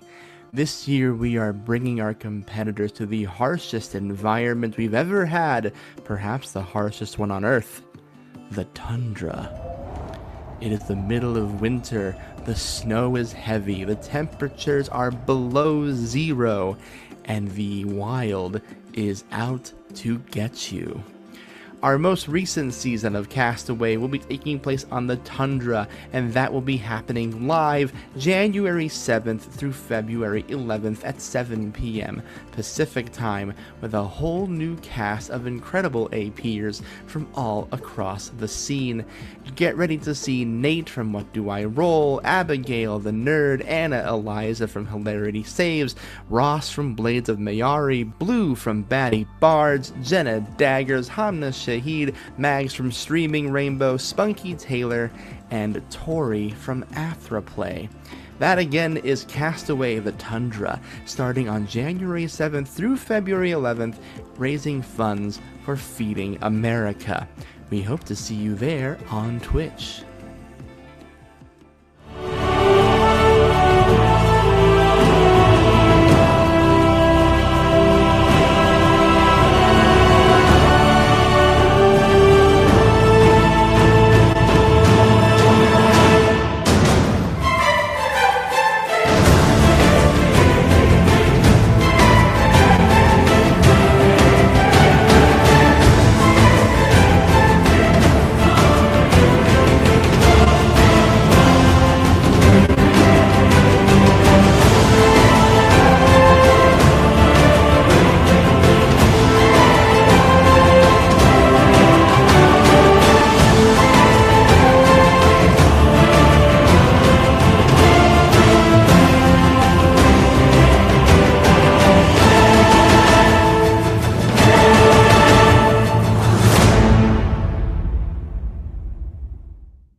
Hey everybody, and welcome back. I definitely didn't traumatize Anna during the break. Everything's fine. Anna looks super relaxed. They're so normal. Yeah. They're so normal. So normal. I am going to take this time to do all the plugs that I would normally do at the end. I just on the break, I almost started crying, so I get the feeling I might be too emotional to remember everything at the end of this. So I'm going to do it now. First and foremost, should I make everyone wait for that? No, I'm not going to make anybody wait. Next cast, Canto 5, set in the Chasm, which is the level of greed. Taking over as our next saint, Grant from Game Master Monday. Listen, it's going to be the first time that a masked person has played the saint, and I'm going to make him sorry for agreeing to do this. And Anna is helping me. It's great. I'm so excited. Our next pagan is going to be Jien, who is also very, very involved with Game Master Monday, in charge of like all their overlays, is an absolutely brilliant producer. I got to play with Jien in a level 20 one shot with Zoop as the GM, and it was so fun, and I'm so excited to get to play with Jien again. So excited to bring them on. The next Serpent is Enough of Abby, taking over from Danny, a brilliant Indigenous player that I am just so excited. I've been asking for Abby to be at my table for so long, and I'm so excited we can finally make it work out. And finally, last but very much not least, our next prophet is going to be Janie Potts, who is brilliant, and I'm very excited to have her join the table. So as Heartbroken, listen, it's like, I like to hurt myself, apparently. I'm a masochist, because it is awful to say goodbye and so wonderful to get all these new tables. And I'll do all this shit at the end when I cry about it. But that's my new cast. You will get to see their beautiful faces in our outro. So stick around to the end and you can see who's coming next. And then, so the way that Inferno works, Once we finish, I take a little bit of break off to recalibrate and to reset my brain into a new level of hell. So in 2 weeks, you're going to get a little bit of a palate cleanser. And that palate cleanser is going to be run by Canto 1 Saint Mags. Mags of Streaming Rainbow is going to be running their first ever on-screen DMing experience. And I have the copy. Let me read it to you. Tune in February 6th at 8 p.m. Eastern Time for a diabolical good time. Guest GM Mags takes Danny. This guy. Danny. Actually, guess what? It's pretty much all hell people. I'm so excited. Danny, Mia, the saint from Canto 3, Merm, who is brilliant, and I'm so excited, and maybe will show up in hell another time. We don't know. I'm going to certainly try to make that happen. And Rosie, our prophet from season 3, are going to be taken on a wicked mission in a brand new TTRPG called Evil, which is every villain is a loser. And that's by Afterthought Committee. I am so fucking stoked to watch Mags do their thing. They're a brilliant player and somebody that I love to have at a table, and I am very excited to see what they do in the GM spot. Listen, should we give them ultimate power? We're gonna. And this was on me. It's my fault. So blame me if the power goes to their head and they become the BBEG of everything. They won't. I know how to keep them in check. Which is giving them compliments, by the way. They're in chat right now being like, stop complimenting me. This is how I keep them in check. I love them profoundly and lovingly. But definitely come back in 2 weeks to check out that very cool, very, very awesome cast playing a very fun game. I'm very excited to see how that goes. In the meantime, we also have shows that come out on Tuesdays. If you've been watching us on Tuesdays, you'll have noticed that Danny has been in the GM seat. We've been doing a series of one-shots of different systems. So far, we have run For the Queen, which is our first game. Yazeba's Bed and Breakfast was the second. Last Tuesday, we did Hell of a Town, which is also by Acheron Games, who wrote Inferno. So it's been a hell of a week for sure.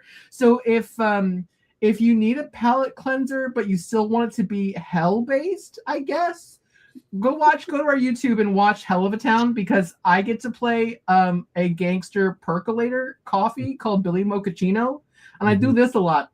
I say, hey, my name's Billy. Look at that broad. I say broad unironically. It's wild. Somebody seduces a lock. It's great. Yeah. Truly unconscionable things happen. We have to fight the soul of something. It's great. But yeah, check out Hell of a Town. It was very fun. And next week, so next Tuesday, we are going to be playing Stew Pot, which is a beautiful TTRPG about the retired life of adventurers. You know, we can't be on the adventure road forever. We got to retire at some point. And what do we do when we retire? It's great. And then we round out the 5 episodes with just the chillest game of 10 Candles. Most relaxing. Nothing's ever going to go wrong. I mean, when has anything stressful ever happened in 10 Candles? Right? No. Yeah. Nothing bad ever happens. Cozy in 10 game, Candles. truly. So cozy. Cottagecore. It's really cute. I'm gonna have some lighthearted, like lo-fi beats behind it. It's gonna be lovely. I mean, you're lighting candles, right? Yeah, we're lighting candles for sure. That's what we're doing. Yeah. Sure. It's very zen. It's no one's ever cried in a 10 Candles. It's very, very nice and calm. Definitely not Mags from Streaming Rainbow. Mags from Streaming Rainbow has never cried on stream ever. Right. And definitely not in 10 Candles. And definitely not in 10 Candles. And I also don't lie. So that's what we got for Streaming Rainbow. We've got Take Over the Rainbow that Danny has been running. We've got 2 more episodes of that, and then we have a talk back. So we're going to talk about Danny's experience being wrangled into being a GM for Streaming Rainbow. We didn't give him a choice. I made the joke that he kidnapped us, but really we did the kidnapping. And it's been beautiful and wonderful. Stream is in 2 weeks for Mags's inaugural and first and definitely not last stream, because now they've done it. So now I'm going to make them continue to do it. And then on the 20th of February, Canto 5 returns, and we go to the Chasm and back to the next level of hell. That is everything for Streaming Rainbow. I want to and watch Castaway, please, on Wednesday for sure. And Sunken Tuesday, the what is it, the 14th and the 21st.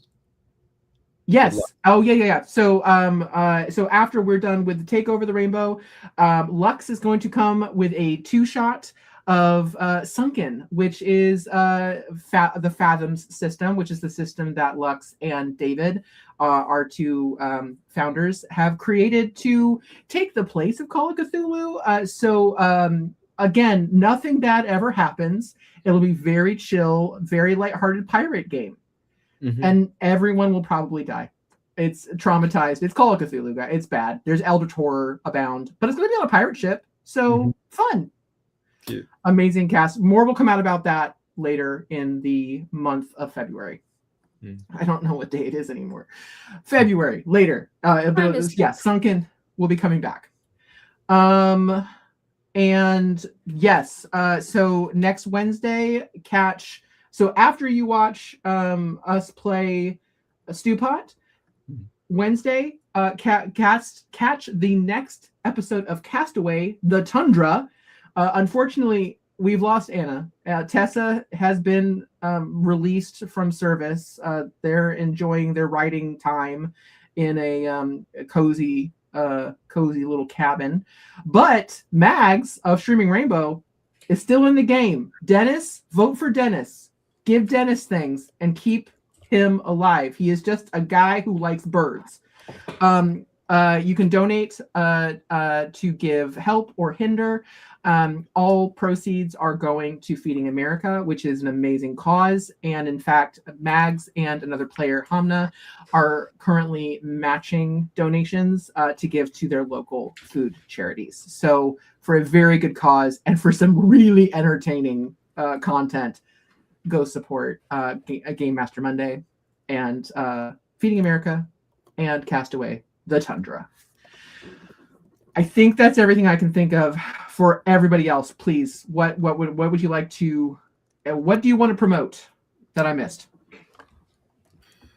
Well, it's in the thing in the pre-roll and the roll that we just saw. But Night at the Opera. Let me I should be prepared for this, especially since I started talking. I am going to be doing a guest arc on Wind Riders of Aria at Halfling Wizard Productions, actually starting Monday, the 26th, and then like a month later and for a bit over there. I also have, where I'm going to pull this up faster, alongside the stuff mentioned, for Apochromatic Unlimited's Harlem Renaissance Forever for Black History Month this upcoming month.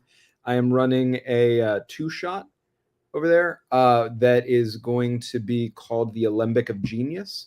That should be pretty cool. And I'm going to be able to say more about dates soon. I'm not sure I can say those out loud yet. I'm going to be in the Fathom stuff. And everything else, just follow me on my side. I actually just found out yesterday that the final air times of a finale thing I've been filming for a couple of weeks here. Somebody's Heroes has their big, massive, super finale situation that starts broadcasting on Tuesday, and you watch it to see me be a chaotic dragon. I'm doing my best. That's what's happening. And it's very fun. And there's a lot of chaos. And it'll be really, really fun. It starts over on Somebody's Heroes channel on Tuesday. And also, Commish the Fish and Oh, yeah. support them I make in all the art. ways. I make art. Yeah. I make art pretty good, I'd say. Yeah, and if you're not a horrible person and just like have terrible morals, ethics, and taste, really, commish the fish. Hashtag commish the fish, right? Yeah. I gotta trademark that, commish the Yeah. fish. TM. But yeah, no, I've got commissions open right now. So if you go over to my card, fishfinley.card.co, you will see all of the links to all of the things and all the places that I'm at. Shoot me a DM, fill out the form, get in contact with me, and I can draw your character. I do it kind of good. Kinda is an understatement. I just saw a really rad fish Spider-Man character, and it was awesome. It made me very happy. Glub. Anna or Andy? Hi. We're doing a lot of stuff coming up. I'm the DM for an audio actual play podcast called Dastly Dungeoneers. I have some new volumes of Tales from the Road coming out soon, one of which includes Grant from Game Master Monday. Weird. He's really been around lately, huh? I really want to shout out my buddies over at Dungeon Dropouts. They're going to be doing some charity streams coming up to help benefit a lot of the really awful things that are going on in the world right now. And they have, I believe, casting is still open for that. So if you have some free time coming up and want to be a part of some really cool games, one of the other Hilarity Save RPG team members, Taylor, is going to be running a game for them that weekend. So you can jump in and get in on that. I believe Green, who's also one of our team members, is going to be running a game. We're also going to be opening casting soon for our first ever live thing called The Valley, which will be GM'd by Green. We've gotten really into anthology series lately, and it's a super weird, strange Twin Peaks, Gravity Falls-esque anthology series about a little town and all of the weird mishaps that go on every decade. So if that sounds cool, you can check us out on social media. I'm going to get that casting call up at some point this week. We are also currently recording we're releasing it now. The finale for Minds Never Matter, which was the first ever actual play series I ever recorded, where I also play a very damaged paladin. Kind of a theme for me. Couldn't tell you why.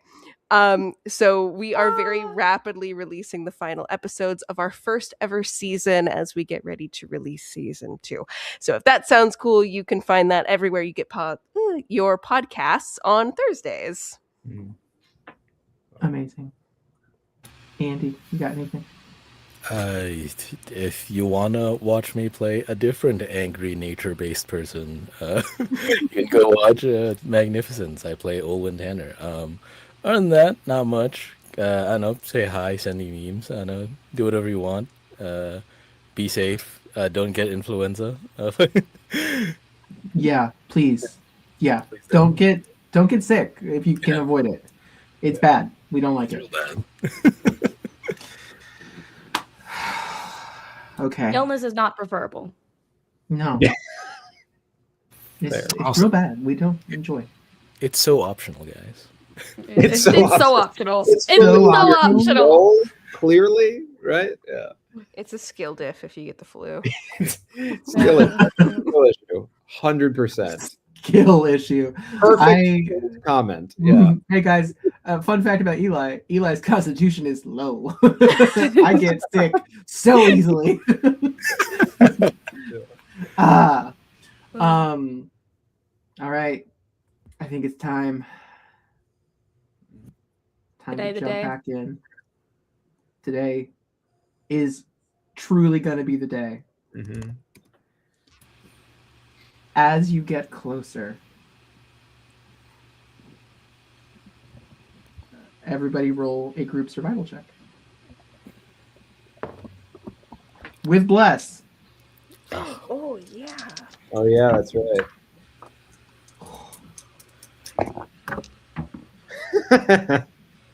It's still trash. Survival is 13 for your boy.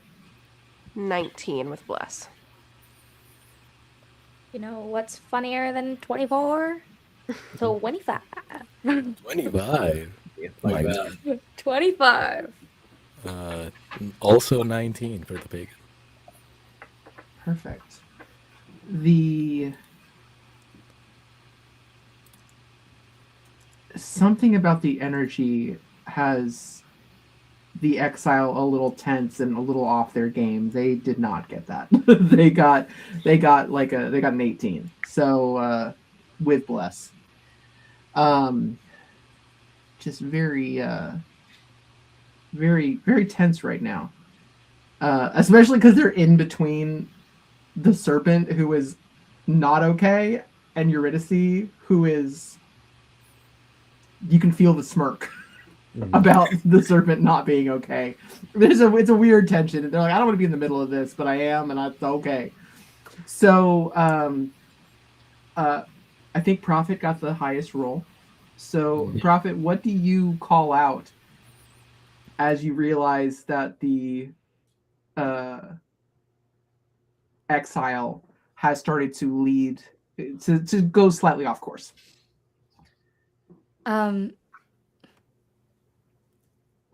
Changing course there. What? You seem to be changing direction. Haven't said anything. Oh.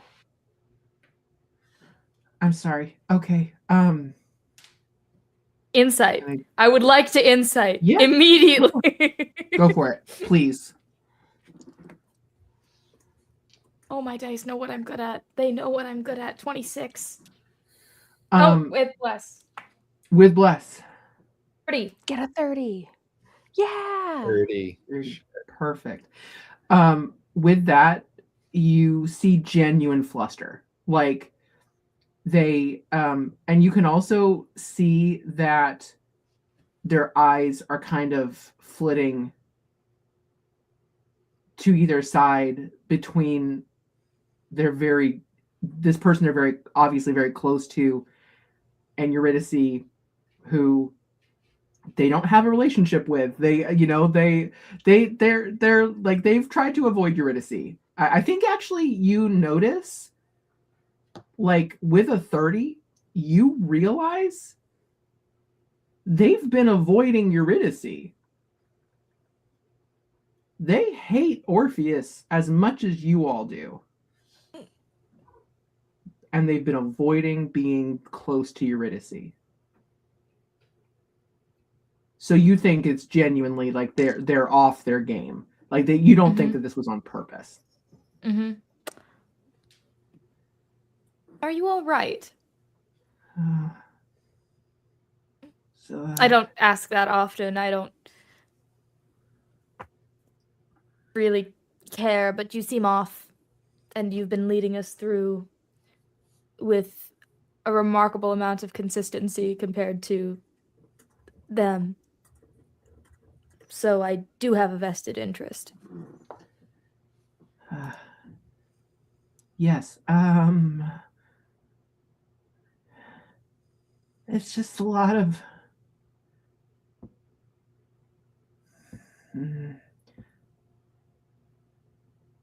you know how people can yell without yelling? Been a lot of that. I prefer my quiet, but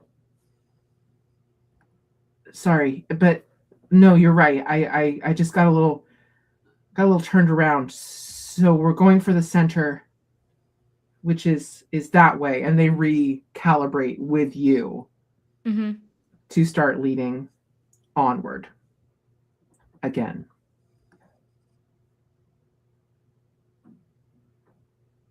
I will. I think I was like behind them as I said this, and as they kind of recalibrate, I'm going to stick myself between them and Eurydice. Kind of interrupt the front line here. Perfect. And just observe how they react to that. Both or everybody or no, just specifically the exile. I think you the exile is still tense. The prophet has been very pointed with them as far as like, you're a tool. I'm allowing you to be here. Like, we're doing you a favor. But there's still something.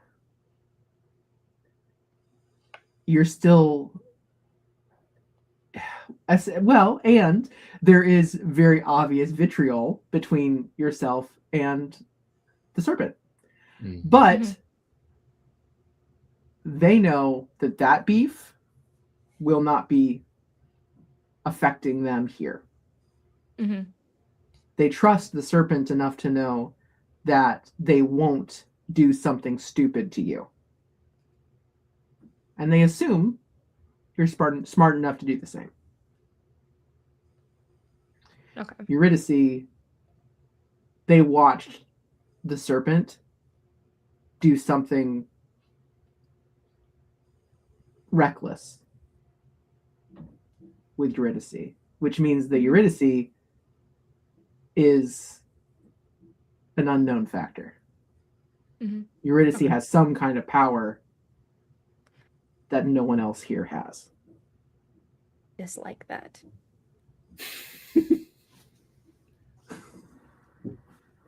But noted. To underline that, the serpent is not terribly far from you and has not bothered to look over at you even as you've gotten closer to their sister, because they're a little deep in their head for that right now. That's the first time since we've been here for that. Eli, would it be possible, I think, as once the conversation between the saint and the pagan simmered out and the saint was like, okay, I get it, I'm backing off, I'm not going to steal any more of your time, I think the saints kind of affixed themselves in the middle of this marching order for a while. And I think now they're seeing everybody kind of cluster up. They have stupid dog brain. So they're going to be like, Eurydice! And the saint's going to... Andy's face, I'm sorry. Andy's like, no! No! Can I say Roll that? for rage, babe! Andy's face took me out, I'm sorry. I think the prophet smirks expectedly, like this is fully in line. That's such an expected behavior. Eurydice, hold on, just a moment. One moment. And the saint is gonna like gallop up to where Eurydice is. Sorry, all I can think of is Monty Python with like Eurydice looks over her shoulder, and anybody who watches her will see again, like, there has been a smirk of amusement, and that smirk melts into something much more warm and like, like, oh, like, yay! Like, it's not, the edge is cut off a little bit as she stops and waits for you to reach her and slips her arm through your arm. So how goes it here then, at the front of the line, steering the ship? Oh, tense. A lot of charged silences. A lot of...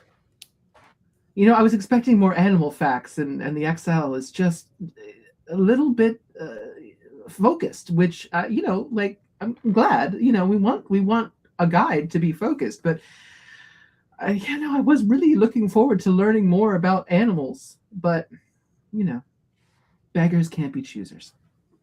I was going to say, in jest, of course, you mentioned coming to the front of the line to avoid the tensity, but it seems you have not escaped it.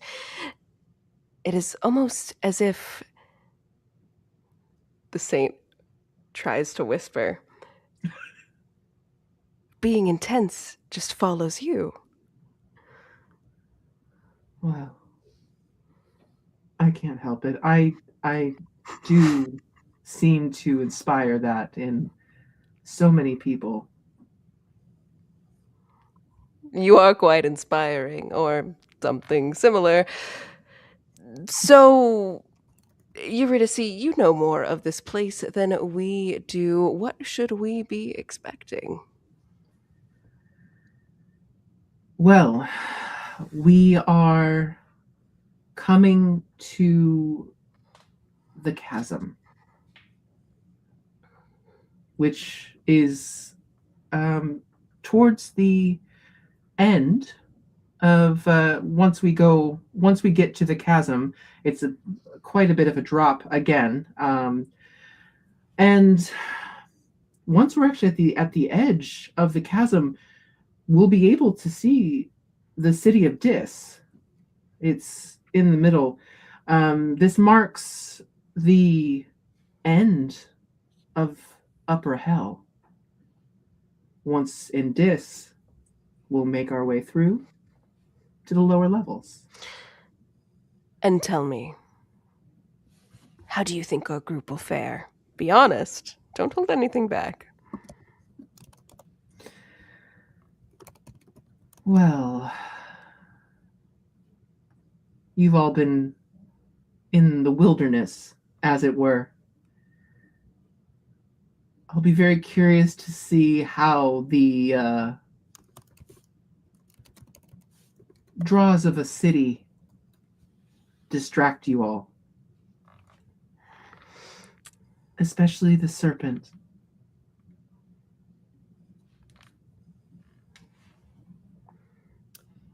So many things to destroy. Eli, might I be able to unobtrusively ask permission to roll a stealth check, please? Uh-huh. Beautiful. They're also not being stealthy. She's a shit starter. Oh no, for my stealth. Yeah. That's a 32. Yeah. We so- only a 32. You might be Get sneaky. fucked, Danny. I know. I know. Where's the 50? Really letting us down. I actually think I did the math wrong. No, I was Did right. you It's a forget 32. bless? No, it's a 30. No, I did bless. Okay. I remembered because it's the finale. Hey! Hey. All right. So yeah. When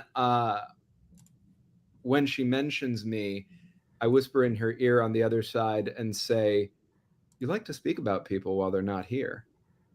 She's not close to you. Oh, that's what the sneak attack. Oh, so you snuck back. Got it. Okay. Yeah. Okay. You stealth. You did a good job of that. Yeah.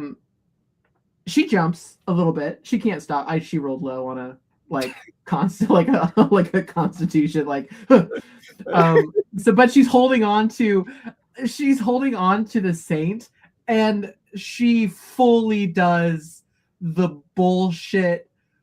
Oh, I'm so scared.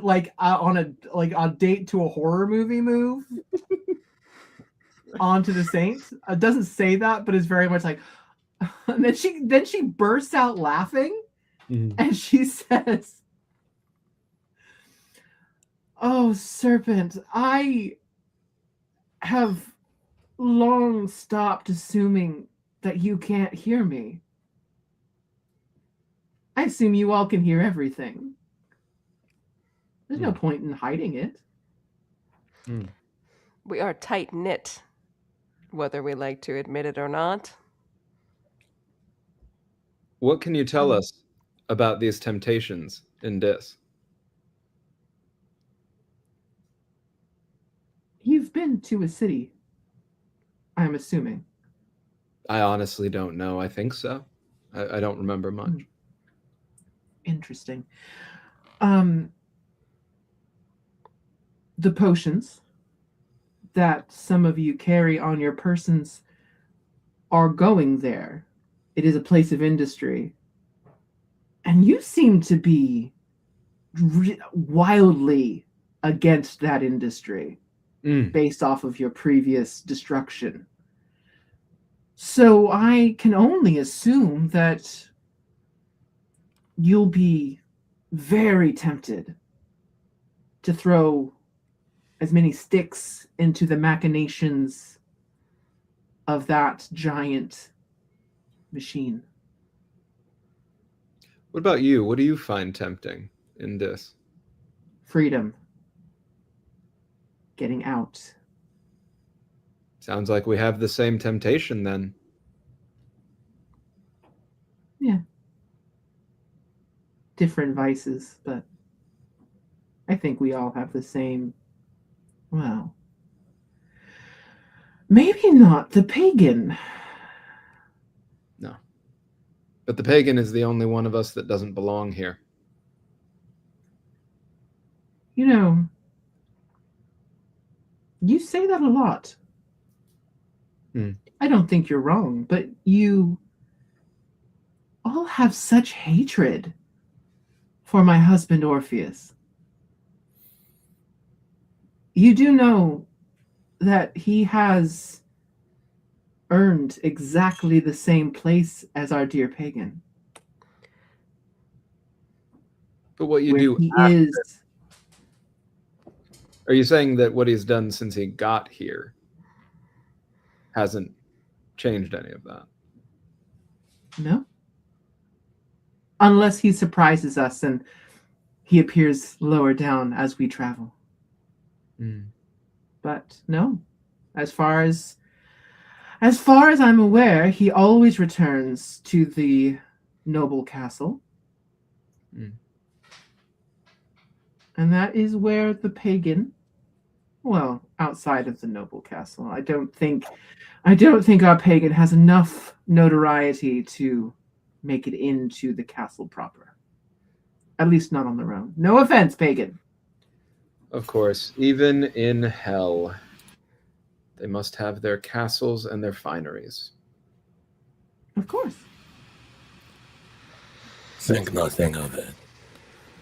I care very little for such grand buildings or bastions of empty promises such as cities.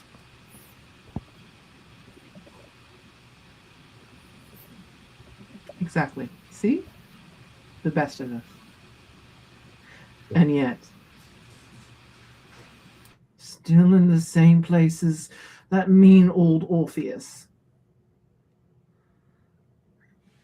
The serpent is having a bit of a time, so I think that without anybody having to roll to see, because I would just choose to fail it anyway, very clear that they had not been prepared for that comparison, and they feel that it's wrong, but they don't have a good grasp of how to express it right now, possibly because they were so thrown by the conversations before, and really the revelation before, more than anything else.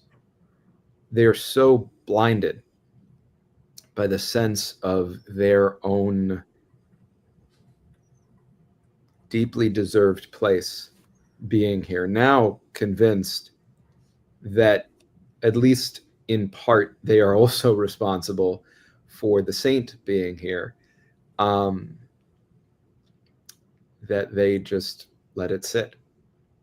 I think the saint, if you're wearing this like out in the open, the saint takes Eurydice's hand and sort of like twirls her around a bit as they walk, just kind of playfully, and says, well, you know, for all the destruction that can take place in cities, there can be building too. And I think this lot, for all of our flaws, should have an opportunity to build something, whether it be camaraderie, whether it being tearing down another tyrannical organization led by the fiends here in the hells.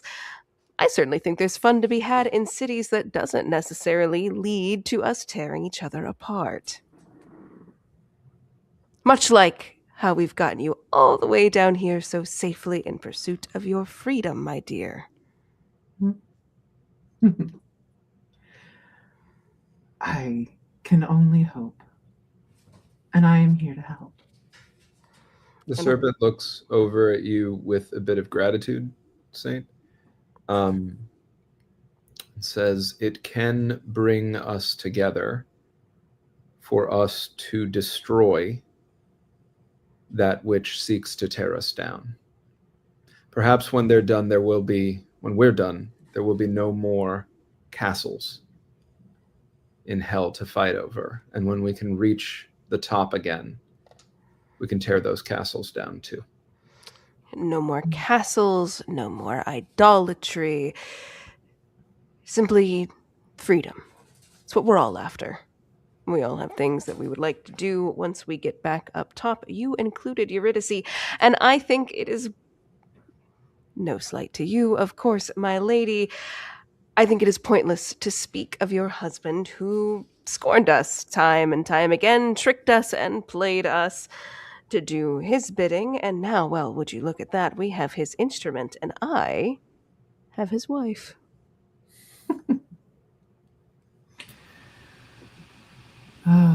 Orpheus was a sweet man. Once. Sweetness is not the same as being smart.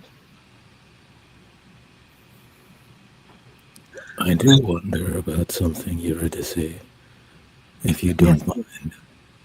Of course not.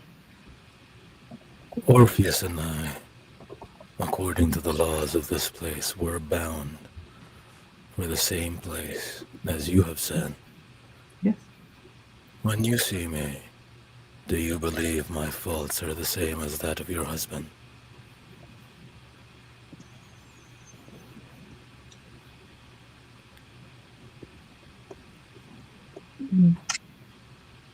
The sarcasm, the sarcastic look on their face leaves. Do you know what I see in both of you? No. Righteous fury.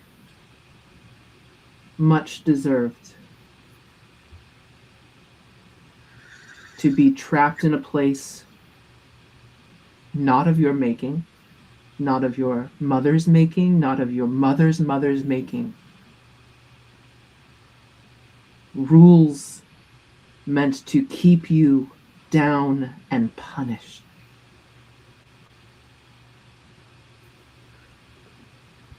I know why I am here. I made a choice.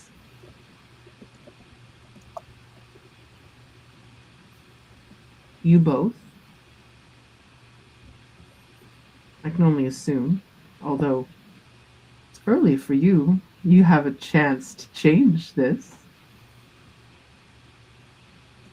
But for now, you both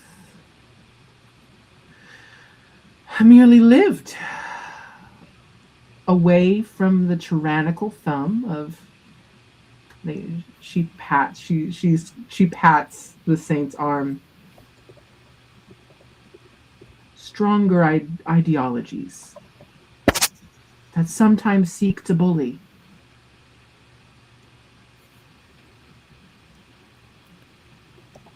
Then what will you have me tell her? I assure you, Eurydice, none of my beliefs will falter. I might yet find myself back in that place we started. If I do find your husband again, is there anything you'd like to tell him?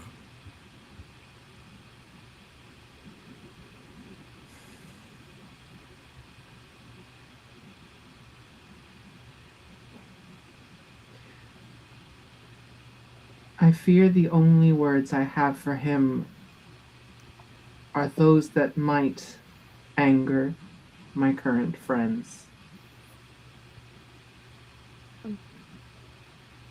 The prophet is still up front with the exile, and uses this whole opportunity of while you guys are oh, I think my internet did a weird. You're good. We back? Okay, Okay, yeah. cool. Sorry, Okay. everybody froze for a minute, and I was like, "This is the worst time. I've interrupted everything." No, the prophet's up front, and I think the second that Eurydice answers Saint's call, and then everyone kind of slinks back behind him, prophet uses this opportunity to ask Exile, I will be blunt. Why do you distrust her? Um. Well, you've Orpheus. It sounds like Orpheus was much more forthcoming with us than perhaps he was with you. How so? He told us of what he was seeking almost immediately. He told us the story of his lost wife. He told us the story of walking into Hades, of challenging the gods and of convincing them otherwise.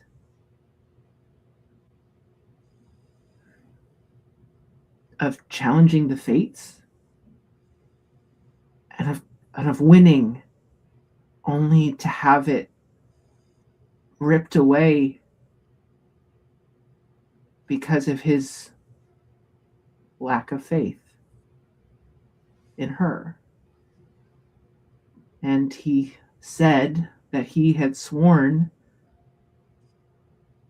that he would never lose faith in her again. And he has tried countless times to get to her. And we didn't love that we had been trapped in hell and whatever this is. It's not a kind thing to do, but it's kind of romantic. What you'll do for true love? And then I met her. I don't think she knows what true love is, or what steadfastness is.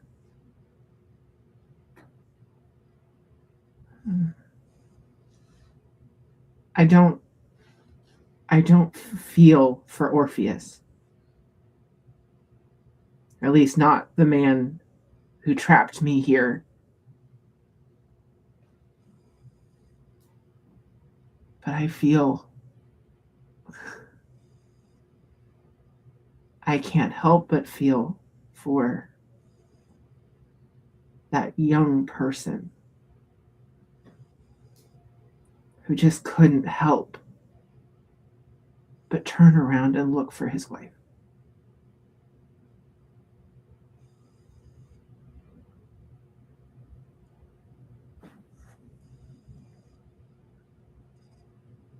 Interesting. She's Interesting also that he was more forthcoming with you. And it's interesting that he seems more sympathetic than her. Well, she has a point. He is trapped there in the place of only the unbaptized. She was not. She did something wrong. Well, I'm a pretty simple person, so in my mind, I can't really get into I don't know how wrong it was. I don't know what she did, but wrong enough to not be in the first level of hell. That is an observation I hadn't lingered on. I mean, she was in the place where those who succumb to lust end up.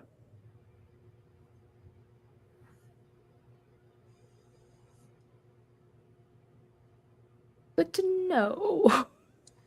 I didn't pay much thought to Eurydice aside from her status as a threat to our progress. And now that I have this, she isn't much of one, or she wasn't.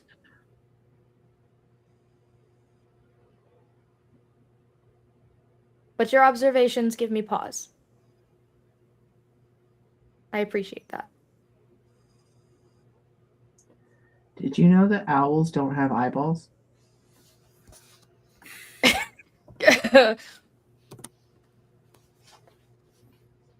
I don't believe I did. They have eye tubes. Do ravens also have eye tubes? I don't know about ravens. I think maybe it's, I don't know. I'll have to think about the wisdom saving throw. They rolled in that one. Because Prophet's first thought is, oh shit, does Oracle have eye tubes right now? Eye tubes. Guys, I fully did look that. That's a real animal fact. The more you know. Just a full mental breakdown upon realizing they didn't know about ravens. No, are all birds the same? Was like, can I roll a wisdom save for that end of that conversation? Because like, what? Yeah. Yeah, the dice want me to make it out of this one. Okay. I was nat 20. Yeah, you fully know. Hey, by the way, Danny's a real one. Danny put the real information in our chat. So you know that ravens do not have eye tubes in the same way that owls do. They have nictating membranes. I think Prophet like has just got metaphorically sprayed in the face with a water gun, like just startled. What? Like deep in thought, trying to connect the dots of Eurydice, and just like now it's like, and I think Prophet just goes, and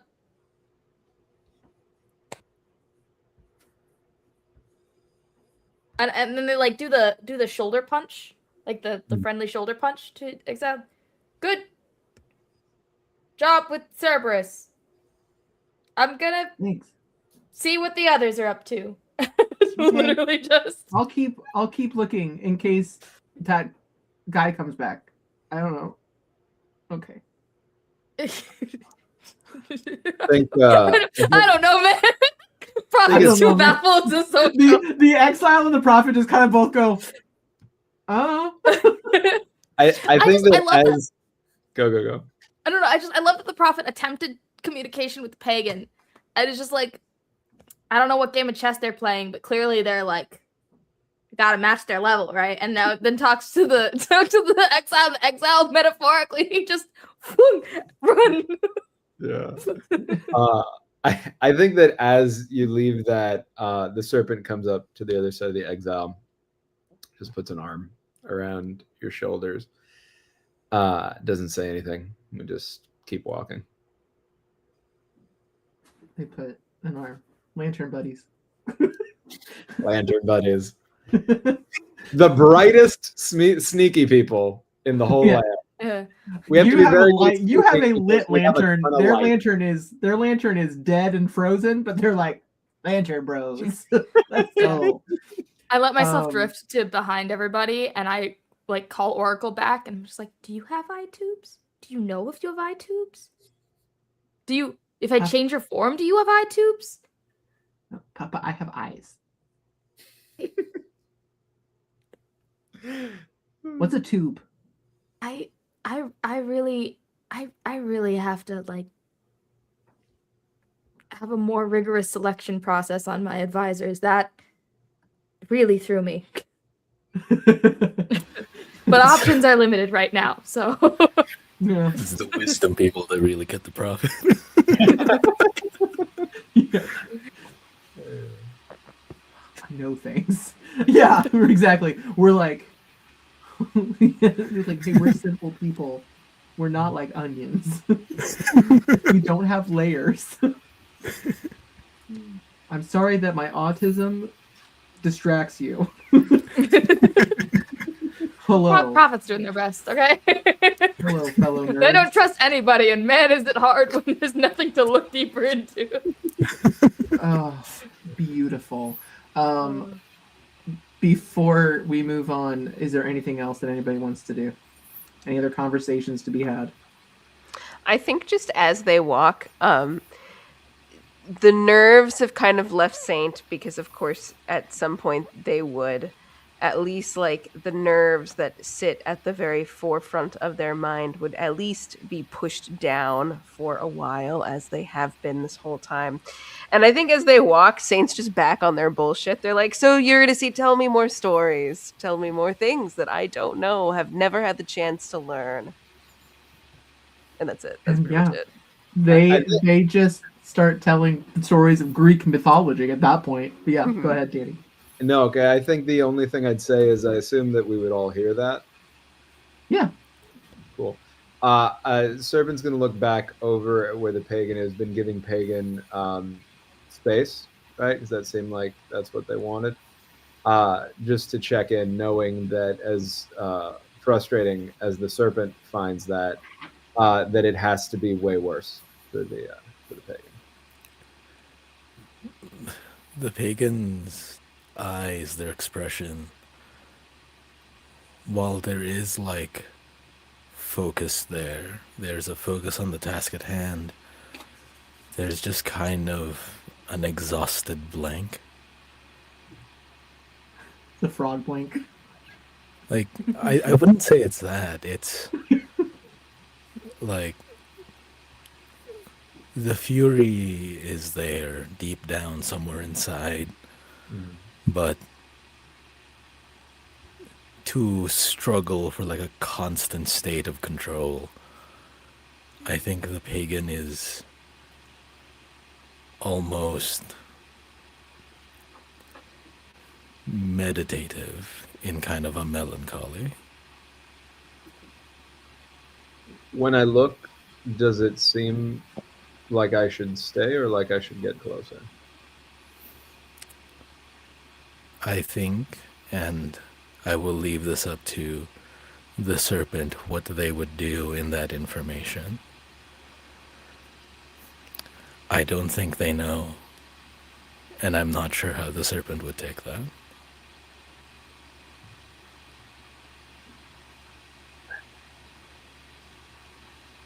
Serpent turns to the exile a second. Are you okay? Yeah. Yeah, I'm okay. Just leading the way. I'll be back. Is that okay? Of course. I don't think you can go anywhere else. We gotta keep moving forward. That's like the rule. Yeah, I'm gonna move forwards a little slower for a minute. I want you to know that you matter to me. So I want to know what you need. Okay? I know. And I'm gonna peel back and just pace next to Pagan. I'm sorry. I know that everything down here is hard, and I know that some of what I do makes it harder for you, and I don't want that. So I'm sorry. What are you apologizing for, my friend? I know that you have a lot to carry, and sometimes when I try to help, I just make things harder. So I'm sorry. I think that's probably a habit I carry over from before. I also remembered something else.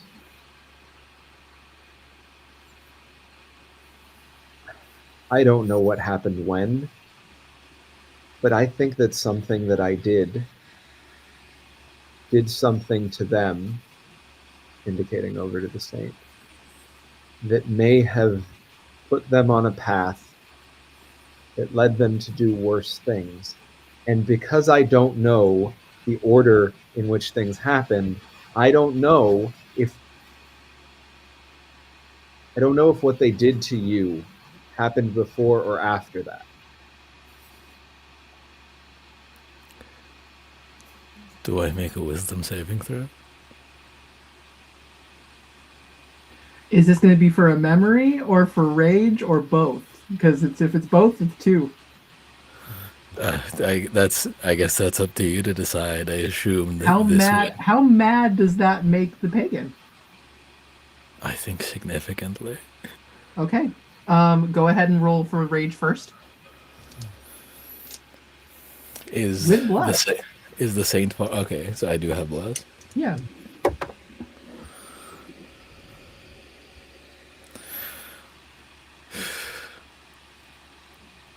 That's a 31. Yeah.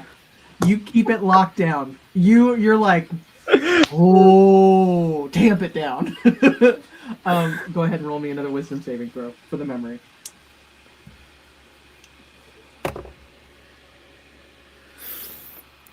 That's a 26. Great. Okay. You have no idea what the serpent has seen. You only know what you saw in your memories. And this is up to you how much you want to share it. But the person that spared your life was untested and was basically a child. They were a young knight, freshly knighted. There was a greenness and a lack of military bearing that makes you think that they were very early in their career.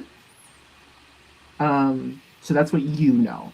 You don't know what that means for the serpent, though, for timing. I think as the serpent says that, the pagan will tightly grip their crosshair, their eyebrows furrow, but then they relax and they speak and they say, "No. Were they a child?" No, they weren't old, but they weren't a child. They were older than me or us. I don't know how. I don't know. Older than me. Then no. Whatever your interaction with them was, it had nothing to do with what happened with me. And then I think the pagan pauses, and they cling to a word they said. And think the word that they said is child. The pagan will say, "How much older were they than me at that point in time?" Huh. Children. At the end of all of this, is that all we were? Children can be dangerous too. What I remembered, I wasn't much more than a child, and I'll say this quieter, but if anybody wants to try to overhear other than the pagan, you can. You can try to overhear, but I am deliberately trying not to.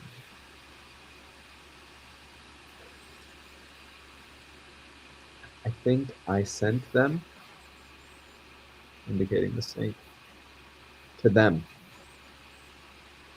indicating the prophet. And whatever happened after that, that's me. Whatever they did after that, I did that. Because I did that to them. And how old were you when you did this? It's hard to say. I think I was barely not a child. I guess it depends on how you define a child, right? But that's what I mean. Children can be monsters, too. Sometimes without knowing what we're doing. Right? My friend, don't you see, don't you realize what you are saying? They were a child sent to kill me and my people.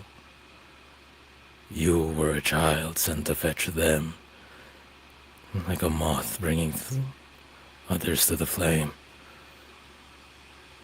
And now I, from all that happened to me back then, wish nothing more than to spill their blood, or to have mine spill on the floor.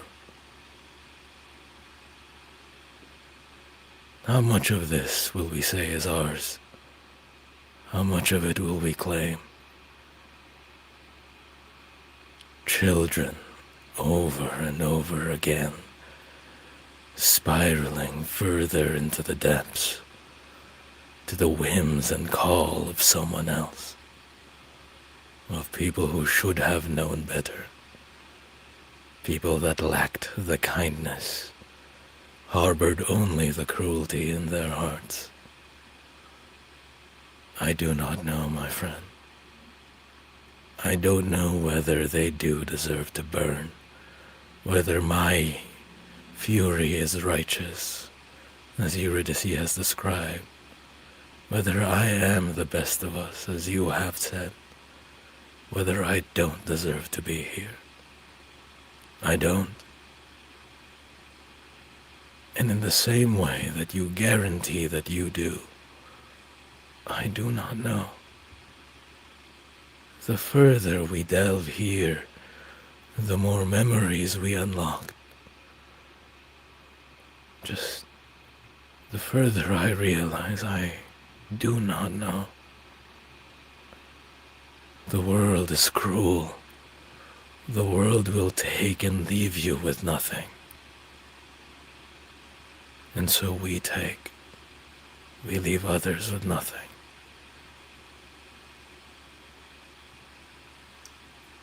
You're right. And I'll tell you why I don't try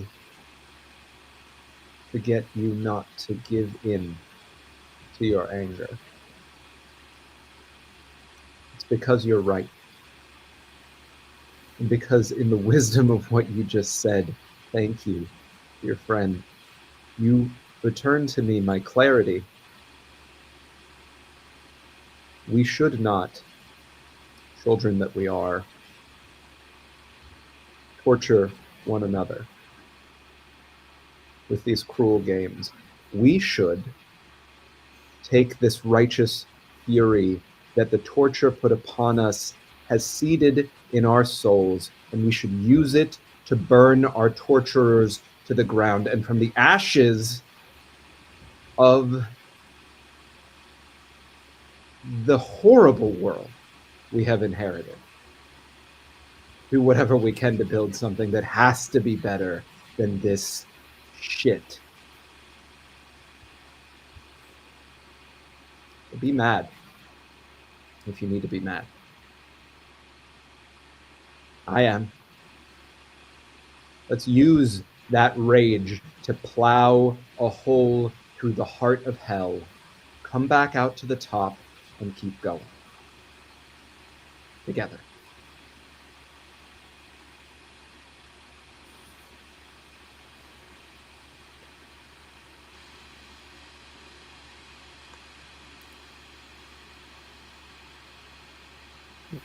Then we start here, at the end, when they reach the depths of this place. We shall see if the devil themselves can die.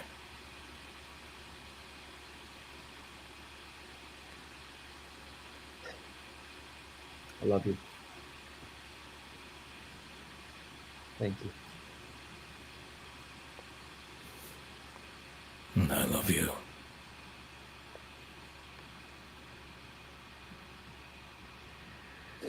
Serpent, roll me some stealth. Yeah. That is, let's see. I mean, it's not looking great, Prophet, but that was a good roll. 34. I can Yeah. try. I You can can try. That was such a good roll, but it's the serpent. Yeah. Amazing.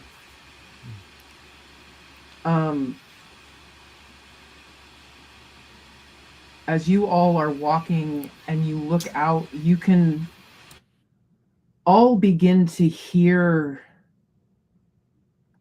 what almost sounds, it's reminiscent. The sound that you are starting to hear is soft, and it's starting to get louder and louder as you walk closer to your destination. And it's almost got the feeling of that explosion under the ground when the serpent dropped those potions of fire, those salamander potions, into that factory, into that furnace.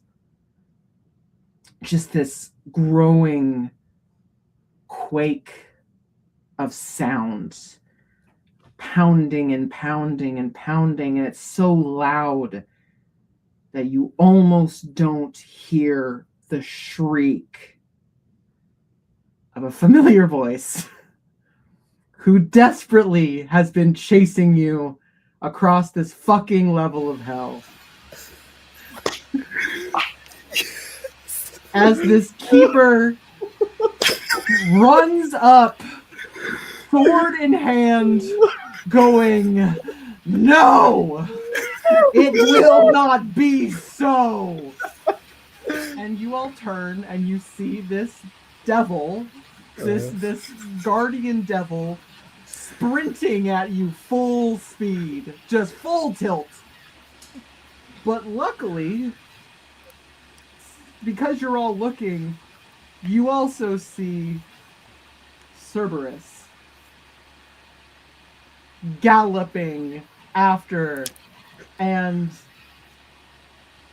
the far left head reaches down and snatches that devil, throws it in the air.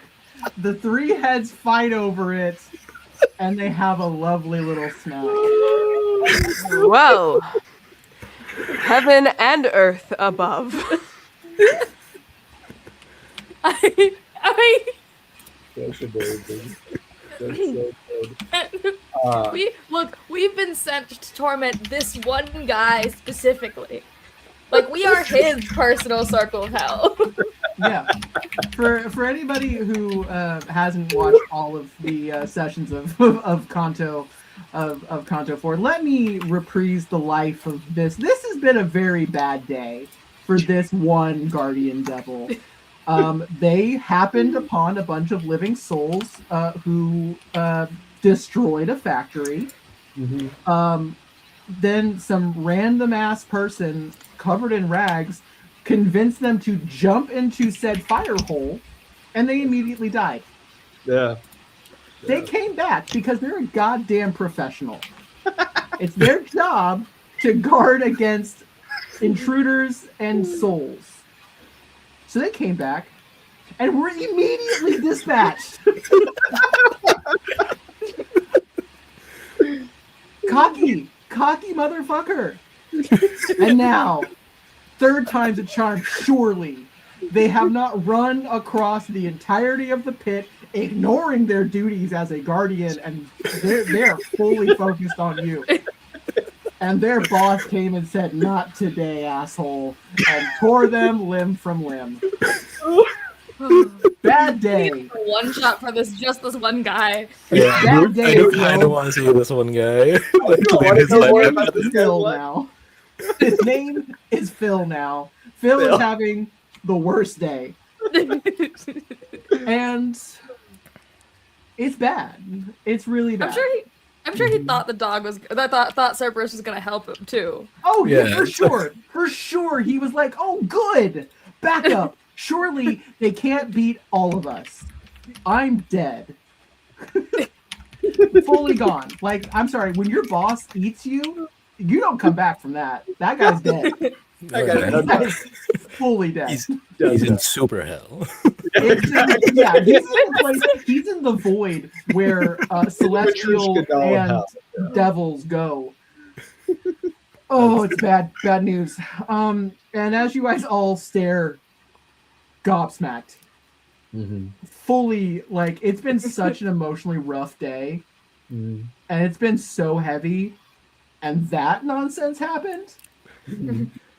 And you're staring at Cerberus, who in unison licks their chops, and And then they bow their heads.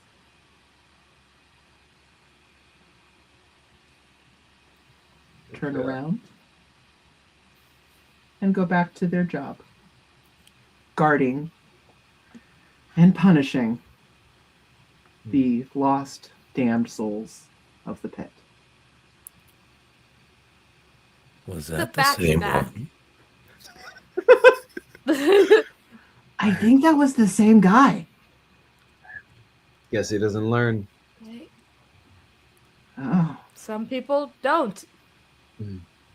Maybe that's why they're here. It's not why we're here. Sure. I think that's where we're going. And as you all turn back to look, what you had thought was maybe a fog traveling, you realize is the mist of a vast waterfall. As the rains from the hurricane fall onto the pit, which then spill down in a waterfall of gore and rain and snow and viscera down into the chasm, into the next level of hell. And as you all stand on the edge, on the brink of being one step closer to your ultimate goal, I would like all of you, one by one, to tell me where your heads are as we say goodbye. And let's start with the saint, and then you can popcorn it to whoever. The saint has spent walking through this layer very conflicted and finding solace in that confliction through another sinner, much like themselves, who is irreparably bound to another being, another force of life that they adore, but maybe misunderstand a bit, maybe have wronged a bit. And I think the saint is beginning to come to terms with the way that their belief system has fractured them. So I think as they stare down this viscera and this delve, they're not thinking anymore of how strong and pious and mighty they are. Instead, every step they take makes them wonder how much deeper do they need to go to see how rotten their soul has become. And if there's any chance that they can save it.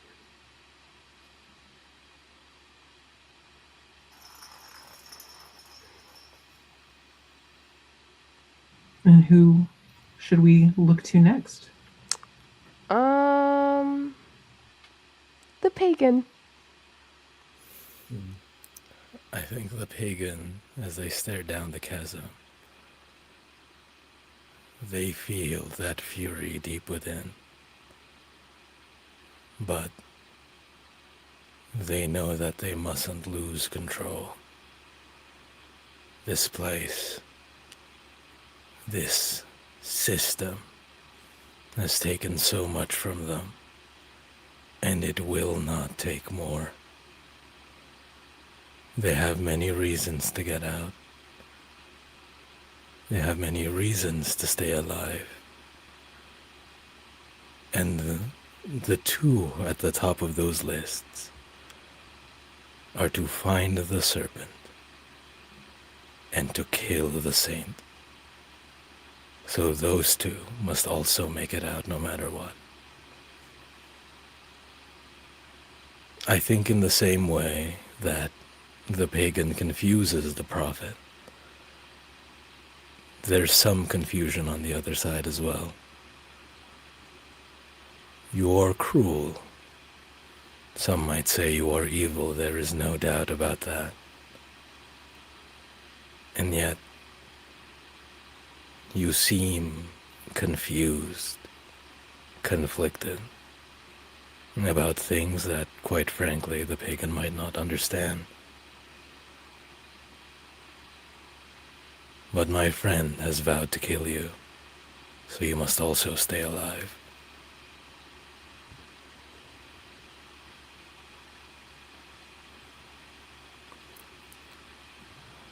I will throw it to the prophet Yeah. with that, though. Prophet. I think the prophet has spent this journey, this like chunk of the journey, experiencing a lot of feelings about what brought them to this point emotionally. They've experienced a lot of envy at the others' companionships, at the trust, at the reliance on each other, and yet that has somehow only furthered their resolve in their own self-reliance. They believe in one thing about the world, and it's that we all have our puppet masters, and they will make sure that they are everybody else's.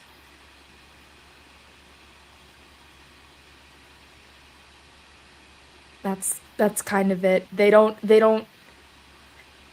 think as they're staring at the city, as they're like looking below at the rest of this adventure that they are kind of slated to go on, they're feeling on top of the world. They're feeling kind of at the height of their level of control. And at the same time are somehow still proving it to themselves. And I will pass it on to the serpent.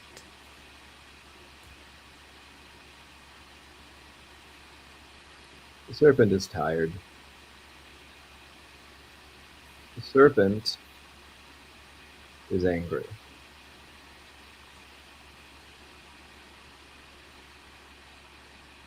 Pagan, are you next to me? Yes. Exile? Yeah. As I say out loud to the two of you, did you see the scars when they bowed their head? And the neck? Yes. And they had to go back to keep doing. Right? It has to stop. It has to fucking stop sometime. I look down the city below. There. I want to make it stop there. Eli, we are looking down from an edge of some sort. Mm-hmm. The serpent jumps.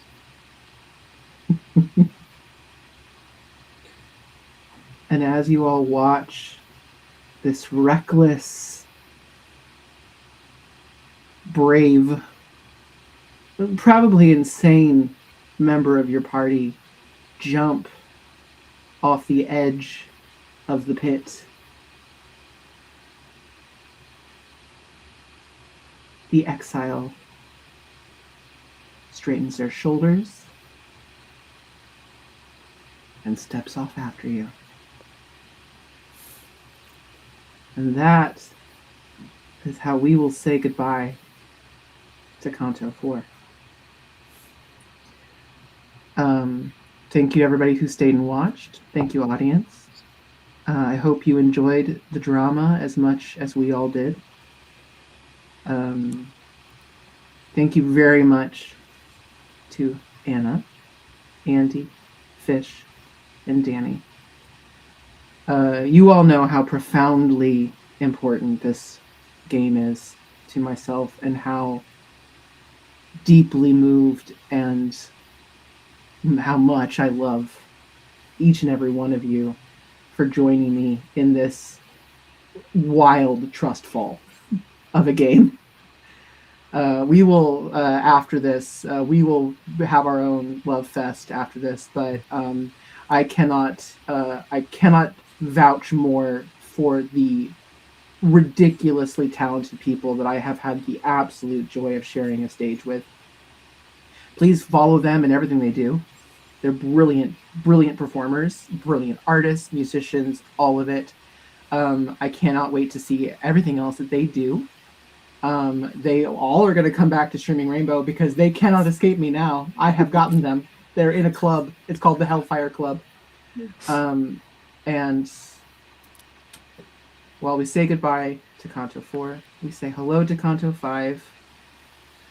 Join us at the end of February for the next table in the Chasm.